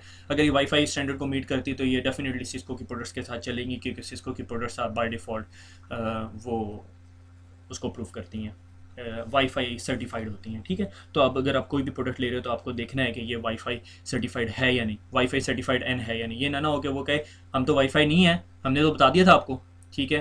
तो ये सारी चीज़ें होती हैं, ठीक है। फिर एक और रेगुलेटरी बॉडी होती है, वो हर कंट्री के अंदर होती है। मेरे ख्याल में पाकिस्तान में पीटीए चलती है, पाकिस्तान टेलीकम्युनिकेशन अथॉरिटी ये काम करती है। फेडरल कम्युनिकेशन कमीशन जो है वो यूरोप को डील करता है। वो अगर आपने कोई फ्रीक्वेंसी रेंज बाय करनी है तो आप बाय कर सकते हो, ठीक है, मगर ये नहीं है आप बाय किए बगैर 3 गीगाहर्ट्ज़ नहीं चला सकते। किसी ने 3 गीगाहर्ट्ज़ लिया हुआ और उसको इंटरफेरेंस आ रही है वो तो आपको गला दबा देगा, उसने पैसे दिए हमें, ठीक है। इसी तरह यूरोपियन टेलीकम्युनिकेशन है, ठीक है, वो स्टैंडर्ड डिफाइन करती है इंस्टीट्यूट के, ठीक है। तो इस तरह डिफरेंट रेगुलेटिंग बॉडी है जो हर वो कर रही है। ये सॉरी ये गलती से लिखा गया, ये एफसीसी जो सी ये अमेरिकन है और ईटीएसआई जो सी है वो यूरोपियन है, ठीक है। तो आगे चलते हैं। हो वायरलेस वायरलेस लगा दी, सिग्नल जा रहा है, आपने घर के अंदर वायरलेस लगा दिया, सिग्नल जा रहा है, आपकी सड़क पे एक बंदा खड़ा होकर लैपटॉप लेके जी इंटरनेट भी सर्फ कर सकता है, ठीक है। तो वायरलेस के अंदर डिफरेंट टाइप ऑफ अटैक्स होते हैं। जो वायरलेस सिक्योरिटी के लिए 3 थ्रेट्स हैं वो वार डायलर्स हैं, कि भाई कोई भी ओपन एपी देखते हैं, एक्सेस पॉइंट देखते हैं जिसके ऊपर पासवर्ड नहीं लगा हुआ और इंटरनेट यूज़ करते हैं फ्री में। आजकल तो ज़माना नहीं रहा, 200-300 रुपये का इंटरनेट मिल जाता है, तो ये तो कोई ख़तरा नहीं है। दूसरे टाइप के लोग होते हैं जो सबसे ज़्यादा ख़तरनाक होते हैं, हैकर्स। वो वीक जो है वो एक्सप्लॉइट करते हैं, ठीक है, और वायरलेस लैन की जो सेंसिटिव इन्फॉर्मेशन है वो निकाल के ले जाते हैं। उसके बहुत सारे तरीके, हैकर कैसे काम करता है। एक टाइप ऑफ अटैक होता है social engineering attack. Like recently अगर आप कोई सिक्योरिटी अपडेट्स पढ़ते हों, मल्टीपल वेबसाइट्स आपको सिक्योरिटी अपडेट दे रही होती हैं, ठीक है। लाइक मैं नॉर्मली देखता हूँ, सॉफ्टवेयर का एक ब्लॉग है वो डिस्कस करता है। उन्होंने बताया एक रिसेंट ब्लॉग ये हुआ ये कि किसी बंदे ने कंपनी में कॉल की और उससे बताया जी मैं आपकी आईटी डिपार्टमेंट से कॉल कर रहा हूँ और हमने आपका जो सिस्टम है वो वायरस स्कैन करना है, हमें कल वायरस मिला। जब वो बंदा डर जाता है, यार ये मुझे तो वायरस हो जाएगा, वो से कहता है अच्छा logmein.com पे जाओ और वहाँ से ये सेशन आईडी दो, वो आपके सिस्टम में घुस गया, ठीक है। That type of attack is social engineering attack. या मैं यहाँ पे आईटी हेल्प डेस्क को कॉल करता हूँ, मैं कहता हूँ मैं चीफ एग्जीक्यूटिव या फलां बात कर रहा हूँ, मेरा ज़रा पासवर्ड रीसेट करो ना, ठीक है। अब जो बंदा हेल्प डेस्क पे बैठा हुआ वो माड़ा मेरी तरह का हो बेचारा, उससे नौकरी बड़ी मुश्किल से मिली होती है, तो वो भला चीफ एग्जीक्यूटिव के नाम पे उसने वेरीफाई करने की हिम्मत ही नहीं करता, ठीक है। It's not a best practice to do this type of things. आपको हमेशा क्रॉस चेक करना होता है। सोशल इंजीनियरिंग अटैक्स ऐसे ही होते हैं, ठीक है। आप ज़रा फ़ोन करो किसी बैंक के अंदर, कहो फ़लाँ मैं वीपी एसवीपी बात कर रहा हूँ, तो मेरे इधर बैंक अकाउंट बैलेंस बताओ ज़रा, इस अकाउंट का को बैलेंस पता चल गया, sort of social engineering attack, ठीक है। तो हैकर जो है डिफरेंट तरीके से काम करते हैं, बहुत डिफरेंट टॉपिक्स हैं। अगर हम उसे बात करने लगे तो सालों साल गुजर जाए, ठीक है। तो अगर हम उस पर बात करने लगे तो वो लेक्चर साइड पे हो जाएगा, वो चीज़ें हम डिस्कस करने लग जाएंगे, ठीक है। तो रोग एपी एक कॉन्सेप्ट होता है कि अगर आपका एक नेटवर्क है और उस पर आपने ये से वायरलेस एपीज लगाई हुई 1 2 3 4, हैकर क्या करता है, हैकर ना आपके नेटवर्क के अंदर एक और वायरलेस एक्सेस पॉइंट लगा देता है ये, ठीक है। और आपका जो यूज़र है या यहाँ पे हट के एक और वायरलेस एक्सेस पॉइंट लगा देता है। चलो मैं इस एक्सेस पॉइंट जो रोग एक्सेस पॉइंट है ना उसका कलर चेंज कर देता हूँ। अब होगा क्या, उसने ये वायरलेस एक्सेस पॉइंट लगा दिया, ठीक है, और ये यहाँ पे बैठा हुआ है अपना, ये वो हैकर है आपका, ठीक है। वो अपने लैपटॉप या पीसी के ऊपर बैठा हुआ और आपको मॉनिटर कर रहा है, ठीक है। और ये आप आ गए हैं, आप आए, आपने देखा यार ये मेरा वायरलेस है, तो आपने ना अपने लैपटॉप को कनेक्ट कर दिया इसके वायरलेस एपी के साथ, ठीक है। अब इस पर जितनी एक्टिविटी हो रही है उसको पता ही है क्या हो रहा है, ठीक है। उस वायरलेस एपी ने बताया वेलकम टू एबीसी कंपनी, ठीक है, जो भी आपकी कंपनी है, ठीक है। और उसने कहा जी अब क्या करना है, आपने अपना यूज़र नेम पासवर्ड दो। आपने यूज़र नेम पासवर्ड एंटर किया, उसने आपका यूज़र नेम पासवर्ड लेके उसको रिप्ले करके आपको इस एपी से कनेक्ट करा दिया, और आप कनेक्टेड है, आपको पता ही नहीं है, आपका जितना डाटा है सारा वो यहाँ बैठ के स्निफ कर रहा है। ठीक है, ये काम हो गया। ठीक है, और क्या कर सकता है कि वायरलेस एपी यहाँ पे लगा के आपके नेटवर्क से और इस नेटवर्क के ऊपर डॉस अटैक कर सकता है। ठीक है, DoS attack is the denial of service attack, कि आप एक मशीन के ऊपर इतने सारे पैकेट भेज दो या इतनी सारी उसकी प्रोसेसिंग पावर बढ़ा दो कि वो बेचारा कुछ भी ना कर सके। मेरे ख्याल में जब हमने टीसीपी सिंक की बात की थी तो मैंने आपको सिंक अटैक बताया था, इस sort of this type of attack, कि वो डिनाइल ऑफ सर्विस अटैक हो जाता है कि आप एक कंप्यूटर के पास बहुत सारे रिक्वेस्ट भेजो, लाइक आप गूगल के पेज के ऊपर लाइक 5 करोड़ रिक्वेस्ट भेज दो, जो कि गूगल इजीली हैंडल कर सकता है। मैं कहता हूँ से छोटे गूगल के पास ज़्यादा सारी रिक्वेस्ट भेज दो तो बेचारा पागल हो जाएगा। ठीक है, और उसके पास जब असल बंदा रिक्वेस्ट लेकर आएगा वो कहेगा Google page is not found, हालांकि गूगल का सर्वर तो फाउंड है। ठीक है, सिर्फ मसला ये है कि उसको प्रोसेसिंग में टाइम ज़्यादा लग रहा है। इसी तरह डीएससीपी सर्वर के पास अटैक होता है कि डीएससीपी सर्वर के पास आप अपनी ही पीसी से कुछ ऐसा पैकेट डिज़ाइन करो कि आप डीएससीपी डिस्कवर फेंक दो, 5 लाख डीएससीपी डिस्कवर एक सर्वर पे फेंक दो, वो बेचारा 5 लाख यूज़र्स को आईपी एड्रेस देगा या असल यूज़र को आईपी एड्रेस देगा, जो कि एक्चुअली तो आप खुद ही होगे। ठीक है, तो sort of this thing. Man in the middle attack ये होता है कि वो बीच में बैठा होता है और आपकी ट्रैफिक देख रहा है, लाइक ये वाला है। ठीक है, स्पूफिंग ये कि थोड़ी अरसे के बाद आप अनप्लग होकर चले जाते हो, मगर उसके पास आपके सारे क्रेडेंशियल्स हैं, वो अब अपने पास से पैकेट फेंकता है, उसको थोड़ा सा मॉडिफाई करता है और शो कराता है ये आप हो, और नेटवर्क के अंदर जाके जो मर्जी करना चाहता है कर ले। लाइक मुझे अच्छी तरह याद है कि हमें एक कंपनी सर्विसेज प्रोवाइड करती है, उसके नेटवर्क को सामने के ऑपोजिट कंपनी ने हैक करने की कोशिश की, वायरलेस से ब्रेक इन किया और उनकी डेटाबेस, क्लाइंट्स की डेटाबेस निकालना चाह रहा था। लाजिम नहीं है हैकर का सिर्फ एक ही मोटिव हो, मीन्स एंड मोटिव्स डिफरेंट होते हैं। वो कोई क्लाइंट्स की डेटाबेस निकालना चाह रहा है, कोई पैसे लेना चाह रहा है, जो भी चक्कर है, and by the end of the day कोई ग्रज या कोई पैसों वाली स्टोरी निकल आती। ठीक है, तीसरा टाइप ऑफ वायरलेस को जो थ्रेट है वो ये है कि आपका अपना एम्प्लॉय जो है वो घर से एक एपी लेकर आता है, वो कहता है चलो जी थे आईटी हमें जो सी है वो वायरलेस देती नहीं है, तो हम खुद ही अपना एक वायरलेस नेटवर्क बना लेते हैं। वो अपने ऑफिस के अंदर नेटवर्क के अंदर केबल लगा देता है और थोड़ा सा उसने हमारी तरफ, आप लोगों की तरफ थोड़ा सा सीसीएनए किया होता है, और वो कहता है सीसीएनए पढ़े है कल यूट्यूब पे फ्री मिलता है सीसीएनए, तो वो वायरलेस की एपी लगा देता है और उसके बाद उसे आईपी एड्रेस भी पढ़ लिया है उसने, तो ABC क्लासेस की भी स्टोरी उसे समझ आ गई, उसने आईपी दे दिया और कनेक्ट कर लिया। अब मसला ये है कि उसने कनेक्ट तो कर लिया मगर उसने अपनी एक छोटी सी वायरलेस लाइन भी बना ली, मगर वो कंप्रोमाइज्ड है। उस वायरलेस लाइन पे कोई भी आके बैठ जाए आपके नेटवर्क में, मसले कोई नहीं है, ठीक हो गया। तो इस तरह के काम नहीं करने, तो सिक्योरिटी का बहुत ज़्यादा ख्याल रखना होता है। तो ये वायरलेस लाइन को सबसे ज़्यादा मसले हैं। तो मिचिगेटिंग द सिक्योरिटी थ्रेट्स, अब सिक्योरिटी थ्रेट्स को मिचिगेट कैसे करता है, अथेंटिकेशन करके, कि भाई सबसे पहले जब भी कोई वायरलेस पे कनेक्ट हो तो वो सबसे पहले अपना यूज़र नेम पासवर्ड दे। जब यूज़र नेम पासवर्ड दे दिया तो बेस्ट थिंग होगी। उसके बाद हमने कहा इंक्रिप्शन भी कर दे। इंक्रिप्शन क्या होती है, मैं थोड़ा सा आपको बताता चलूँ इंक्रिप्शन क्या होती है। कि से मैंने यहाँ पे लिख दिया 1 2 3 या हेलो, ठीक है, ये लग तो नहीं रहा, ये तो वाकई खुद ही इंक्रिप्शन होगी। ठीक है, अब इस पैकेट को मैं ना एक एल्गोरिदम से गुजारूंगा, से सॉर्ट ऑफ एल्गोरिदम है। ठीक है, और इस एल्गोरिदम से कहूँगा कि ये हर एक एक वर्ड को उठाए और उस वर्ड को ना 3 डिजिट आगे ले जाए, तो ये पैकेट बन जाएगा। से मैंने यहाँ पे एक की डाली और की कहती है 3+, तो 1 का बन जाएगा 1 से आगे 2 3 4 4, 2 का बन जाएगा 3 4 5 5, 3 का बन जाएगा 4 5 6 6, हेलो का बन जाएगा H के बाद IJK, ई का बन जाएगा, ई का क्या बनेगा FGH, एल का क्या बन जाएगा MNO, ओ का क्या बनेगा PQR। ठीक है, तो ये पैकेट बन जाएगा। अब रास्ते में अगर कोई ये पैकेट खोले तो उसे पता चलेगा इसके अंदर क्या है, नहीं है, मगर ये बहुत गंदी इंक्रिप्शन है। ठीक है, क्योंकि 2 दफ़ा एल आ रहा है तो 2 दफ़ा ओ, तो वो इससे अंदाज़ा लगा देगा कि अच्छा ये कोई वर्ड है जो 2 दफ़ा रिपीट हो रहा है यहाँ पे। ठीक है, इस तरह की इंक्रिप्शन नहीं करनी, मगर ये एक बेसिक इंक्रिप्शन है। ठीक है, ट्रांसपोजिशन साइफर कहते हैं इसे। ठीक है, इंक्रिप्टेड टेक्स्ट को आप नॉर्मली साइफर कहते हो। ठीक है, तो ये इनक्रिप्ट हो गया। इनक्रिप्ट होकर जब दूसरे बंदे के पास जाएगा उसके पास भी की होगी, वो कहेगा -3। ठीक है, वो इस सारी चीज़ को -3 करके रिवर्स इंजीनियरिंग करके उसको दोबारा 1 2 3 हेलो कर लेगा। ठीक है, तो ये सॉर्ट ऑफ इंक्रिप्शन होगी। उसके बाद IDS या IPS, इंट्रूजन डिटेक्शन सिस्टम और इंट्रूजन प्रिवेंशन सिस्टम। मुझे हंसी आ रही, मेरे एक फ्रेंड है वो बहुत एक्सपर्ट है IPS के अंदर, I know him, very Guru expert. ठीक है, तो आई होप वो वीडियो ना सुन रहा हो। तो अच्छा, IPS से बात शुरू करते हैं। IPS क्या होती है, इंट्रूजन डिटेक्शन सिस्टम या इंट्रूजन प्रिवेंशन सिस्टम। ये बहुत इंटेलिजेंट सिस्टम होता है।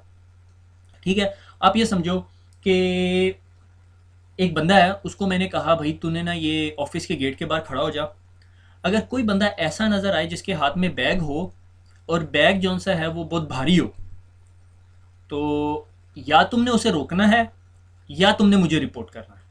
ठीक है, तो वो साइड पे खड़ा हो जाता है और वो हर बंदे को देख रहा है साइड पे।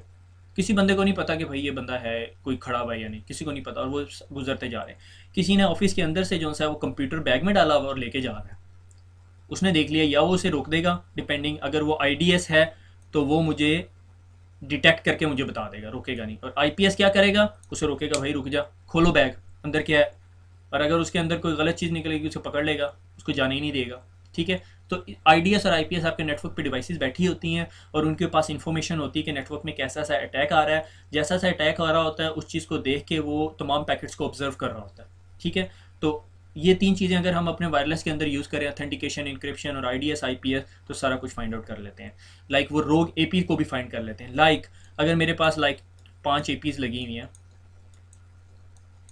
तो हैकर आया, उसने एक एपी लगाई, डेफिनेटली वो जो भी एपी लगाएगा उसको कोई ऐसी रेंज में लगाएगा जो दूसरी एपी, तो जब दूसरी एपीज इससे बात करने लगेंगी ना, तो वो सबसे पहले इससे कोई आईपी और सारी ऐसी स्टोरी पता करेंगी, पासवर्ड वगैरह और सारा कुछ पता करेंगी। ठीक है, जब आपने इंटेलिजेंट नेटवर्क लगाया होगा।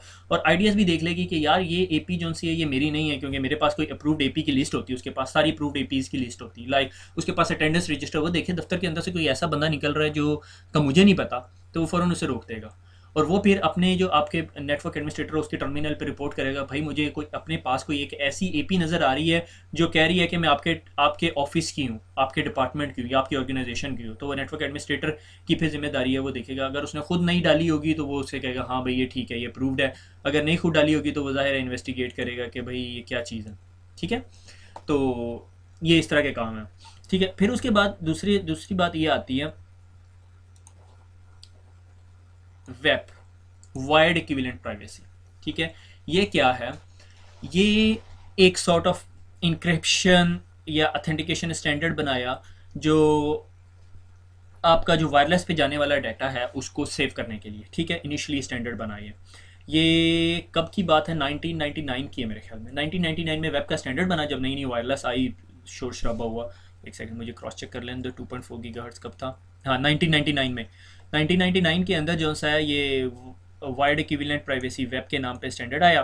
और वो क्या करता था, 64 बिट की यूज़ करता था। वो याद है, 3 जो नंबर था। ठीक है, इसी तरह 64 बिट की बिट और की का क्या ताल्लुक है। की देखो, अगर मेरे पास एक लॉक है, ये मैंने लॉक बना दिया। ठीक है, और इसके लिए मेरे पास एक की है, से ये दरवाज़ा है और ये लॉक है। ठीक है, अब इसके अंदर जो की जाएगी, अगर वो मेरी की के धंधे हैं ऐसे से, ठीक है, तो कोई बंदा ये की आराम से बना लेगा। ठीक है, से मैंने कहा ये 3 बिट की है। अगर मेरे पास की होगी जिसके धंधे कोई रंग बिरंगे से होंगे और उसके अंदर कोई इतने लंबे होंगे, तो उसको ये की बनाने में कितना टाइम लगेगा, डिपेंडिंग कि भाई उसके पास कैसी मशीनरी है। ठीक है, तो वेब के अंदर जो की साइज़ था वो 64 बिट की थी। ठीक है, 40 की एक्चुअली की थी, और 24 बिट का जो है वो इनिशियलाइजेशन वेक्टर था। इनिशियलाइजेशन वेक्टर क्या होता है वो मैं अभी आपको एक ब्रेन ट्विस्टर टाइप की एक वीडियो दिखाऊंगा, अगली स्लाइड पे लेके जाऊंगा, जो मेरे ख्याल में तब तक आप सो चुके होंगे या भाग जाएंगे मुझे छोड़ के। ठीक है, मुझे कल तक अंदाज़ा हो जाएगा, डिसलाइक्स आ जाएंगे मेरे फेसबुक पे। ठीक है, तो बिल्कुल CCNA इसको डिस्कस नहीं करता, ये मैं एडवांस लेवल की चीज़ है, मगर आपको जिस तरह मैंने पहले बताया मुझे एक छोटी सी बीमारी है तो बर्दाश्त करना पड़ेगा। मुफ्ती में तो फिर ये सारा कुछ बर्दाश्त करना पड़ता। तो सॉरी अबाउट दैट। ठीक है, 2.4 64 बिट की होती है। ठीक है, यानी वेब उन्होंने बनाया और वो क्या कहती थी कि मेरे पास ना इतनी बड़ी की है। ठीक है, 64 बिट की होती थी उसके साथ, और उससे कोई वो ना डाटा को आपके इनक्रिप्ट कर देता है। ठीक है, लॉक लगा देता है ऐसे। ठीक है, बिट की का मैंने आपको अंदाज़ा बताया कि लाइक मैंने कहा था कि +3 कर दो, -3 कर दो। जितनी बड़ी की होगी उतनी मुश्किल डिक्रिप्शन होगी। अगर आपने इनक्रिप्ट किया हुआ है किसी हैकर को, वो पैकेट मिल जाता है। वायरलेस के अंदर उसे पैकेट मिलना ही मिलना है। आपका बीच में वायरलेस स्कैनर लेके बैठे हो, आपको पैकेट मिलेगा, इनक्रिप्टेड फॉर्मेट में होगा, वो अलग बात है, स्क्रैम्बल्ड होगा, आपको समझ नहीं आएगी। मगर क्या हुआ कि 2.4 ये जो की थी ना ये ब्रेक होगी, क्योंकि ये इस एक्चुअल की का साइज़ 40 के था, 40 बिट्स था। 24 बिट्स जो थी इसके अंदर इनिशियलाइजेशन वेक्टर था। ये इनिशियलाइजेशन वेक्टर क्या होता है कि इस की के से मैं कहता हूँ ये जो शुरू का हिस्सा है ना, ये मैं कहता हूँ प्लेन था, और बाकी जो सा है ये की थी। तो अगर किसी हैकर ने पैकेट उठाया और उसे ये अंदाज़ा हो गया कि यार ये जो की का जो शुरू का हिस्सा है ये प्लेन है, तो उसको ये बनाने में तो देर नहीं लगेगी, बाकी उसने ये क्रैक करना है, तो ये कम्बिनेशन के साथ वो क्रैक कर लेता है। ठीक है, हमारी प्रोसेसिंग पावर दिन ब दिन, अब मैं अगर एक रिपोर्ट पढ़ रहा था, वो कह रहे थे 3 साल के अंदर प्रोसेसिंग पावर डबल हो जाती है। 3 साल पहले देख लो आपके पास P3 P4 थे, अब i7 आ गए हैं, i7 से आगे जियोन्स की बात हो रही है। ठीक है, तो प्रोसेसिंग पावर जितनी इंक्रीज होगी, आप कंप्यूटर को कहोगे यार पासवर्ड लगाओ, आपका ये जो 4 डिजिट का या 5 करैक्टर का जो पासवर्ड है, ये तो ब्रूट फोर्स के लिए को 5 घंटे की भी मार रही है। ठीक है, उन्होंने वेब क्रैक कर लिया। जब वेब क्रैक किया तो उस टाइम वायरलेस बड़ी स्पीड से एक्सपेंड हो रहा था। ठीक है, तो वायरलेस बड़ी स्पीड से एक्सपेंड हो रहा था, तो अब लोगों को ये हुआ कि यार जो मार्केट वेंडर्स थे, जो सेलर्स थे, उन्होंने कहा अब हम क्या करें। उन्होंने कहा अच्छा हम ऐसा करते हैं कि हम ना कुछ और तरीके लगाते हैं। उन्होंने वेब के साथ ना SSID, सर्विस सेट आइडेंटिफायर, जब आप अपने पास एक वायरलेस लगाते हो, ठीक है, ये वायरलेस लगाया, ठीक है, ये वायरलेस लग गया, ठीक है, और उसके पास वो सिग्नल फेंक रहा होता है। ठीक है, और वो सिग्नल जब आप लैपटॉप पे देखते हो तो उसके अंदर एक बीकन सिग्नल होता है। ठीक है, उस बीकन सिग्नल के अंदर वो अपने आप को, वायरलेस अपने आप को आइडेंटिफाई करवा रहा होता है कि भैया मैं जो हूँ, मैं abc.com से मैं उर्दू IT हूँ। ठीक है, अगर ये उर्दू IT कंपनी का नेटवर्क है तो बता रहा होता है, और अगर आप यूज़र होते हो आपको पता चल जाता है। ये सिर्फ डिस्टिंग्विश करने के लिए उन्होंने कहा SSID हाइड कर दो। ठीक है, किसी को SSID पता ही ना हो, मगर ये ढूंढना कोई मुश्किल नहीं है। अगर किसी कंपनी ने SSID हाइड भी की हुई है तो कोई मसला नहीं है। ठीक है, तो SSID हाइड की हुई है, आपको पता ही नहीं चल रहा है SSID क्या है, तो आपको यही नहीं पता चलेगा कि वायरलेस है या नहीं। अगर आपसे आपके पास अभी नए जो स्मार्टफोन्स है लाइक एंड्रॉयड और आईफोन, अगर आप किसी वायरलेस एपी के पास लेके जाओ और आपने उन्हें सेट किया हुआ है कि वाईफाई को ढूंढें, तो फ़ौरन आपको पॉपअप मैसेज देंगे कि भाई मुझे वाईफाई नज़र आ रहा है, do you want me to connect it और नॉट, जो हॉटस्पॉट का कॉन्सेप्ट है। ठीक है, अगर आपने SSID ब्लॉक की होगी, SSID हाइड की होगी, आपको नज़र नहीं आएगी। ठीक है, मगर ये कोई हैकर के लिए बहुत बड़ी चीज़ नहीं है, उसके लिए कोई 15-20 मिनट की मार है SSID ढूंढना, कोई बड़ी बात नहीं है। वो बीकन के अंदर नहीं होती मगर वो फिर भी ढूंढ लेता है। ठीक है, और उसके बाद जो एक और चीज़ है जो सिस्को इस टाइम कहती है कि ईजी है क्रैक करना, मेरे ख्याल में ये SSID की निस्बत हार्डर है, मैक एड्रेस फिल्टरिंग। हमने कहा कि जी मेरी इस एपी के साथ सिर्फ ये मैक एड्रेसेस कनेक्ट हो सके। अगर हैकर अपना लैपटॉप लेकर आता है तो वो कनेक्ट नहीं हो सकेगा, मगर वो मैक एड्रेस पे ब्रूट फोर्स करके मैक एड्रेस मॉडिफाई कर सकता है। आप अपना मैक एड्रेस स्पूफ कर सकते हो। स्पूफ करने का मतलब चेंज कर सकते हो। आप कह सकते हो आपको पता है मेरा मैक एड्रेस जो है काशिफ का मैक एड्रेस है 11111, आपको अच्छा मेरा भी मैक एड्रेस 1111 है, आप एक अपने पास अपनी एप्लीकेशन इंस्टॉल कर लो और उसे बताओ कि जब मेरे पास पैकेट निकलने लगे डाटा लिंक हेडर के ऊपर 802.3 के सोर्स मैक एड्रेस के ऊपर 11111 लगा दो। जब वो एपी के पास पहुंचेगा, एपी समझेगी मेरे पास से जा रहा है पैकेट, एक्चुअली मेरे पास से नहीं जा रहा होगा। ठीक है, तो ये स्टोरी है। उसके बाद जी लिमिटेशन ये थी कि उन्होंने फिर एक और एल्गोरिदम बना दिया इंक्रिप्शन का, नोन एज RC4 बेस्ड। ठीक है, वेब बना दिया। RC4 एक स्ट्रीम साइफर होता है। वो क्या होता है, हो मेरे ख्याल में मैंने ये सारा कुछ गलत पढ़ा दिया आपको। ये CCNA की चीज़ें नहीं है, इस वजह से मैं कह रहा हूँ। तो RC4 बेस्ड साइफर क्या होता है कि से आपका ये डाटा है, ये आपका मीडियम है और यहाँ से आपका डाटा जाना है। ठीक है, ये आपके डाटा पैकेट्स हैं, यानी ये बिट्स हैं आपकी 010101010101। ठीक है, अगर ये आप स्ट्रीम साइफर कर रहे हो, ये स्ट्रीम है, आपने इसको साइफर करना है, इनक्रिप्ट करना है, तो आप क्या कहते हो, आप कहते हो अच्छा 111111111, इसके साथ इसको एंड करा दो। ठीक है, एंड ऑपरेशन वही कि भाई इसको मल्टीप्लाई करा दो या जो भी करना है। ठीक है, 01 से मैंने 0 या 1, मैं इसका ख्याल नहीं कर रहा, 0101000000, ये बन गया। हर बिट जो सी आपकी इनक्रिप्ट होके जा रही है, मगर उसको रियल टाइम एक वैल्यू लग रही है। ये की है आपकी। ठीक है, ये सारी की सारी ये आपकी की है। ठीक है, ये आपकी साइफर टेक्स्ट है और ये आपकी की है, ये इंक्रिप्शन की है। ये आपको स्ट्रीम साइफर, आप डाटा स्ट्रीम जा रही है और हर एक पैकेट के साथ आप उसको मॉडिफाई कर रहे हो हर एक बिट को।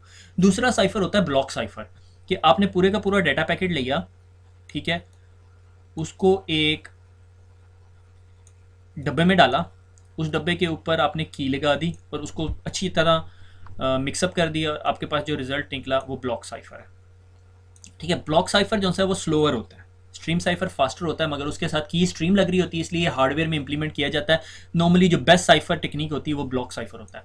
उन्होंने RC4 को यूज़ किया मगर वो स्ट्रीम साइफर था, उसकी कुछ लिमिटेशंस थी वेब के अंदर, वो भी काम नहीं किया। ठीक है, फिर उन्होंने एक और कॉन्सेप्ट लिया, ये सारे कॉन्सेप्ट सिस्को ने ट्राई किए क्योंकि मार्केट में यूज़र बहुत था, डिमांड बढ़ गई। जब वेब क्रैक हो गया तो लोगों ने वेब को यूज़ करना छोड़ दिया और लोगों ने कहा अब हमें और सिक्योरिटी दो। जो टेक्नोलॉजी है उसको ड्राइव करती है मार्केट की डिमांड। ठीक है, लेकिन आपके पास पाकिस्तान के अंदर BMW कम बिकती है, डिमांड कम है, मेहरान ज़्यादा बिकती है, उसकी मार्केट वैल्यू ज़्यादा है। ठीक है, इस तरह जब वायरलेस आ गई हर बंदे ने एंजॉय करना शुरू कर दिया। हालांकि 11 Mbps स्पीड मिल रही थी, स्पीड भी कोई आला नहीं थी, मगर उस टाइम के लिए वो बहुत थी। जब आपको मोबिलिटी मिल रही है, आप लोग एक जगह से दूसरी जगह मूव कर रहे हैं और डिफरेंट यूजेज थी टेक्नोलॉजी का। ठीक है, तो इसीलिए डिमांड बढ़ गई, मगर सिक्योरिटी क्रैक हो चुकी थी लोगों को। अब मसला ये था कि हमारा डेटा कैसे सेफ होगा, उसके इंटरम सॉल्यूशंस आ रहे थे। इंटरम होते हैं टेम्परेरी सॉल्यूशंस आ रहे थे। ठीक है, किसी ने कहा SSID ब्लॉक कर दो, मैक एड्रेस फिल्टर लगा दो, काम करता था। मैं ये नहीं कह रहा ये बिल्कुल सिक्योरिटी प्रोवाइड नहीं करता, these are the features but they can be overcome, ये ब्रेक किए जा सकते हैं। फिर RC4 आया। ठीक है, स्ट्रीम साइफर था, उन्होंने कहा ये कर लो, मगर उसके लिए हार्डवेयर मॉडिफाई करना पड़ता था। ठीक है, फिर TKIP आया, पर पैकेट किंग, हर पैकेट के साथ उसने कीइंग और हैशिंग एल्गोरिदम यूज़ करता होता था। ठीक है, फिर उसके बाद एक चीज़ आई जिसने मार्केट के अंदर जो है अपनी जगह बनाई, और वो थी 802.11i। दैट उसको फिर IEEE ने उस स्टैंडर्ड को पकड़ के WPA कर दिया। ठीक है, ठीक है, WPA2 जो सा है ना, वो ईयर 2004 एंड 5 के अंदर आया और वो AES की इंक्रिप्शन करता है। ठीक है, एडवांस इंक्रिप्शन स्टैंडर्ड, इसकी बहुत हायर लेवल पे इंक्रिप्शन, इसकी की का साइज़ बहुत ज़्यादा होता है। इसकी की 40 बिट्स की नहीं होती है, 128 और 256 बिट तक जाती है। ठीक है, और उसने फिर जो है आपके नेटवर्क वायरलेस को बहुत सिक्योर कर दिया। अगर आपके पास उसका डाटा है भी ना, तो आपको वो डिक्रिप्ट करने में बहुत टाइम लगता है। से AES एक छोटी की है नोन एज ए डेस। ठीक है, डेटा इंक्रिप्शन स्टैंडर्ड मेरे ख्याल में इसको कहते हैं। डेस की जो 3 डेस की जो की है ना, उसको ब्रेक करने के लिए, ये मैं आपसे 3 साल पुरानी किताब की बात कर रहा हूँ, वो कहते हैं डेस की को ब्रेक करने के लिए आपको 1 साल लगेगा। ठीक है, यानी उस तरह की बनाने में, अगर आपने एक पैकेट पकड़ लिया, उस पैकेट को देख के आपने की बनानी है, तो वो बनाने के लिए आपको 1 साल लगेगा। मगर उसके लिए जो कंप्यूटर रिक्वायर्ड होगा, उसकी जो प्राइस या उसकी जो प्रोसेसिंग पावर की जो प्राइस बनेगी, वो एयरक्राफ्ट कैरियर जो अमेरिका का है उसके जितनी बनेगी। अगर आपने एक की ब्रेक करनी है और आपके पास इतने पैसों का कंप्यूटर है, तो definitely you should be looking कि भाई $10 के ट्रांजैक्शन क्रैक करने के लिए आप ये काम नहीं करोगे। ठीक है, तो आपने इंक्रिप्शन इतनी ही लगानी होती है जितनी आपकी वैल्यू की कीमत है। ये ना हो कि आपने भेजना तो जो सा एक माउस है, मगर उसकी जो पोस्टेज है वो 50 रुपये लग जाए आपको। ठीक है, ऐसा काम नहीं करना। ठीक है, 25 रुपये का चाइना का माउस आ जाता है।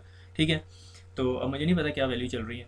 तो बहर अगर आपने माउस भेजना है और उसको सिक्योर भी करना है और सारा कुछ करना है, तो उस माउस के अंदर ब्लडी कोई चीज़ होनी चाहिए। लाइक अभी माइक्रोसॉफ्ट का जो है वो आर्क माउस देखा आपने, वो 50-60 बल्कि $100 से ऊपर का आ रहा है आजकल। बहुत आला माउस है, डू ट्राई इट। ठीक है, बाय करने के नहीं कह रहा, देख लेना सिर्फ। ठीक है, बहुत आला माउस है माइक्रोसॉफ्ट का आर्क माउस, ARC माउस।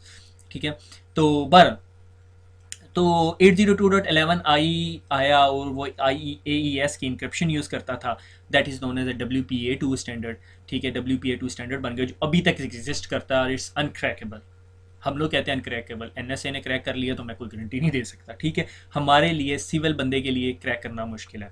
ठीक है, वेब क्रैक हो जाता है, वेब क्रैक करना कोई मुश्किल नहीं है। बल्कि आपको अभी भी वायरलेस की डिवाइसेस मिलेंगी, मैं पाकिस्तान का नहीं बता सकता, यूरोप के अंदर तो अभी भी आपको मिलेंगी जो वेब पे लगी हुई है। आप पार्किंग लॉट में खड़े हो जाके 15 मिनट तो नहीं, आपको मिनिमम ना, अगर मैंने सही वर्कआउट किया तो आपको, वो बंदा अगर 2 GB का डाटा डाउनलोड करे ना, आप उसकी की क्रैक कर सकते हो। की इस तरह नहीं क्रैक हो जाती, मुंह उठाया और आपकी की क्रैक होगी। वो बंदे को ने डाटा डाउनलोड करना है वायरलेस से। अगर उसने डाटा वायरलेस से डाउनलोड किया, आप उसको सारा स्निफ कर रहे हो, आप उसके सारे पैटर्न आइडेंटिफाई कर रहे हो। से अगर मैंने एक डाटा लिया, ठीक है, से मैंने देखा 124 और उसके बाद आगे 8976, अगला पैकेट आया 124 8116, अगला आया 124 9912। अब आपको एक चीज़ से क्लियर हो रहा है कि जो पहली 3 बिट्स हैं, ठीक है, ये गलत फहमी में ना पड़ जाए कि मैं आपको इधर हैकिंग पढ़ा रहा हूँ। ठीक है, ये जो पहली 3 बिट हैं ये सिमिलर है, तो आप इससे ये क्लियर हो सकता है कि ये जो 24 है ये आपका इनिशियलाइजेशन वेक्टर है। अब आपने इन 4 बिट्स पे काम करना है। ठीक है। और जितनी देर में आप ये 4 बिट्स क्रैक कर लोगे, कितनी देर में 4 बिट्स क्रैक करोगे? 4 बिट्स के पॉसिबल कम्बिनेशन क्या हो सकते हैं? 9999। 9999 आपके कंप्यूटर को एवेल्यूएट करते हुए ज़्यादा टाइम नहीं लगता, मगर आपको उन तमाम पैकेट्स चाहिए, आपको वो सारे पैकेट्स चाहिए जिन पे आप ये सारी वर्किंग करो। उसके लिए आपको रफली 1 GB का डाटा चाहिए। यानी आपका, आप अगर किसी के घर से का वायरलेस या अपने घर का वायरलेस क्रैक कर रहे हैं, आप ज़रा टोरेंट लगाओ या कोई मूवी डाउनलोडिंग पे लगाओ या कुछ बड़ी file downloading, Microsoft operating system लगा दो डाउनलोडिंग पे। आपका जो जो क्रैकर है, जो भी टूल है, आप ढूंढेंगे गूगल करके, आई होप सो, तो वो करेगा। ठीक है। इसके लिए लाइनक्स की ऑपरेटिंग सिस्टम ज़्यादा बेहतर है, माइक्रोसॉफ्ट में मैंने नहीं देखा कभी कोई कर रहा होता। ठीक है। तो ये बातें बड़े गौर से सुनते हैं आप लोग, और जो असल पढ़ने वाली बातें वो नहीं सुनते। ठीक है। तो आगे काम करते हैं हम इस पे। तो WPA जो है उसने आपको अथेंटिकेशन भी दी और इंक्रिप्शन भी दी। अथेंटिकेशन के लिए उसने जो चीज़ यूज़ की 802.1x यूज़ की, और उसके लिए साथ एक प्रोटोकॉल यूज़ करता था, EAP एक्सटेंडेबल अथेंटिकेशन प्रोटोकॉल। और घर का जो यूज़र है, होम यूज़र है, ये तो कॉर्पोरेट यूज़र ने यूज़ किया। ठीक है। 802.1x क्या होता है हम आगे पढ़ेंगे। और होम यूज़र क्या करता है? प्री शेयर्ड की। वो याद है, आप एक छोटी सी पासवर्ड डालते हो ABC123, ठीक है, वो, ठीक है, तो वो प्री शेयर्ड की होती है। मगर ये जो सा है, ये एक सर्वर यूज़ करता है, उस सर्वर में यूज़र ने पासवर्ड पड़े होते हैं और वो काम कर रहे होते हैं। ठीक है। और ये अथेंटिकेशन का काम है, ये WPA2 यूज़ कर रहा है। ठीक है। और AES के लिए ये AES प्रोटोकॉल और CCMP यूज़ करता है। ठीक है। Counter mode CBC MAC protocol. ये क्या है? ये साइफर ब्लॉक चेनिंग, ये भी एक इंक्रिप्शन टेक्निक है। ये क्या है मैं आपको दिखाता हूँ। अगर आपको नहीं समझ आए, बिल्कुल परेशान होने की ज़रूरत नहीं है, ये मेरी प्रॉब्लम है। वो मैंने आपको बताया था, मुझे छोटी सी एक बीमारी है, तो मैं वो सिर्फ दिखाऊंगा। बड़ा ब्रेन ट्विस्टर नहीं है, कोई बड़ी चीज़ नहीं है। इसमें आपको इनिशियलाइजेशन वेक्टर भी समझ आ जाएगा, CBC भी समझ आ जाएगा। मैं भी थोड़ी देर पहले सोने वाला हो रहा था, अभी जिस तरह मैंने ये देखा ना, मेरी आंखों में चमक आ गई। ठीक है। तो let me show you, here we go. ठीक है। भागे तो नहीं? ठीक है। अच्छा, ये मेरा मैसेज है। ठीक है। This is my message. Same message है जी, हेलो। ठीक है। ये मैंने यहाँ पे डाला, से ये डब्बा है या ये प्रोसेसिंग चीज़ है। ठीक है। और इनिशियलाइजेशन वेक्टर 0 थी वैल्यू, मैंने कहा कुछ ना इसके साथ ऐड करो। ठीक है। और इसको प्रोसेस किया डिपेंडिंग ऑन माई एल्गोरिदम। ठीक है। उसके बाद ये यहाँ से नीचे आया और यहाँ से मैंने एक की डाली, वो मेरी की थी। अगर मैं यहाँ पे AES यूज़ कर रहा हूँ तो मेरे पास ऑप्शन है 128 बिट की यूज़ करूँ, 256 बिट की यूज़ करूँ। 256 बहुत बड़ी की है। ठीक है। तो से मैंने कहा जी 128 बिट की है। से मेरी की थी 1010111111, ये 128 बिट्स से मैंने कह दिया।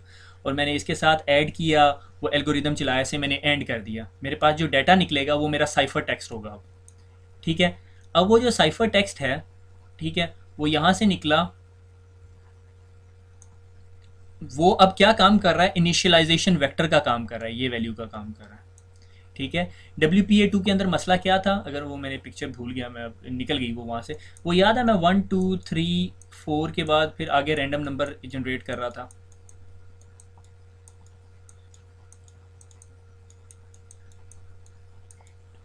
जबकि ये नंबर सिमिलर चलते आ रहे थे।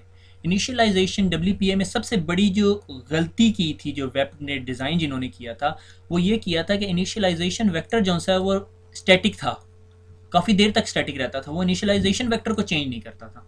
तो अगर एक वैल्यू जो चेंज ही नहीं हो रही, लाइक एक पासवर्ड है जो आप चेंज ही नहीं कर रहे, ठीक है, लाइक एक पासवर्ड है, से मैंने कहा, मैंने पासवर्ड लिख लिया काशिफ। ठीक है। अब अगले दिन मैं अगला पासवर्ड जब मैं रखता हूँ, काशिफ 123 रखता हूँ, 124 रखता हूँ, 125 रखता हूँ, किसी ने सिर्फ ये वर्कआउट कर लिया कि यार मैंने 3 साल से जो पासवर्ड रखा है वो काशिफ है, और उसके आगे सिर्फ मैं नंबर चेंज करता हूँ 3 डिजिट, तो उसको 3 डिजिट क्रैक करने में कितनी देर लगेगी? 999 ट्राई है। डेफिनेटली मैं 1111 भी नहीं, 111 भी नहीं रखूंगा, 999 भी नहीं रखूंगा, 100 भी नहीं रखूंगा, कोई नहीं रखता होता, 777 भी नहीं रखूंगा। ठीक है। अब आप बाकी ट्राई करते रहोगे। समझ आ गई बात की? तो सबसे बड़ा मसला यह था कि इनिशियलाइजेशन वेक्टर जो है आपका सेम था, हर पैकेट के लिए आपकी ये वैल्यू सेम होती थी और ये वैल्यू चेंज नहीं हो रही होती थी। अब AES के अंदर क्या हो रहा है? Initialization vector 0। अब अगले पैकेट में इनिशियलाइजेशन वेक्टर क्या था? जो पहले पैकेट का साइफर था। अब उससे अगले पैकेट का जो इनिशियलाइजेशन वेक्टर था वो क्या होगा? जो दूसरे पैकेट का साइफर था। से अगर किसी ने ये पहला पैकेट कैप्चर भी कर लिया, ठीक है, और उसको इनिशियलाइजेशन वेक्टर भी पता चल गया, उसको की तो नहीं ना पता चली, आपका साइफर अभी तक कंप्रोमाइज़ नहीं हुआ। ठीक है। और उसके बाद फिर आगे गए, ठीक है।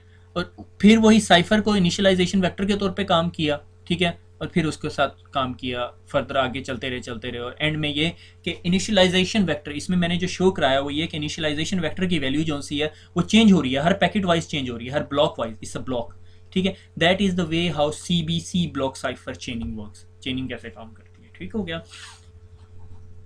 कनेक्टिविटी, वायरलेस से कनेक्टिविटी के लिए हम क्या करते हैं, ये मेरे बेटे ने बनाई है एक्सेस पॉइंट, मैंने उसे बताया, मैंने कहा ये यूं की बना दो, बना दी उसने, चिकन पॉक्स निकले हैं, मैंने उसे कंप्यूटर पे बिठाया हुआ सुबह से, ठीक है। तो ये वायरलेस की एपी है और ये सिग्नल जा रहे हैं उसमें से, ठीक है।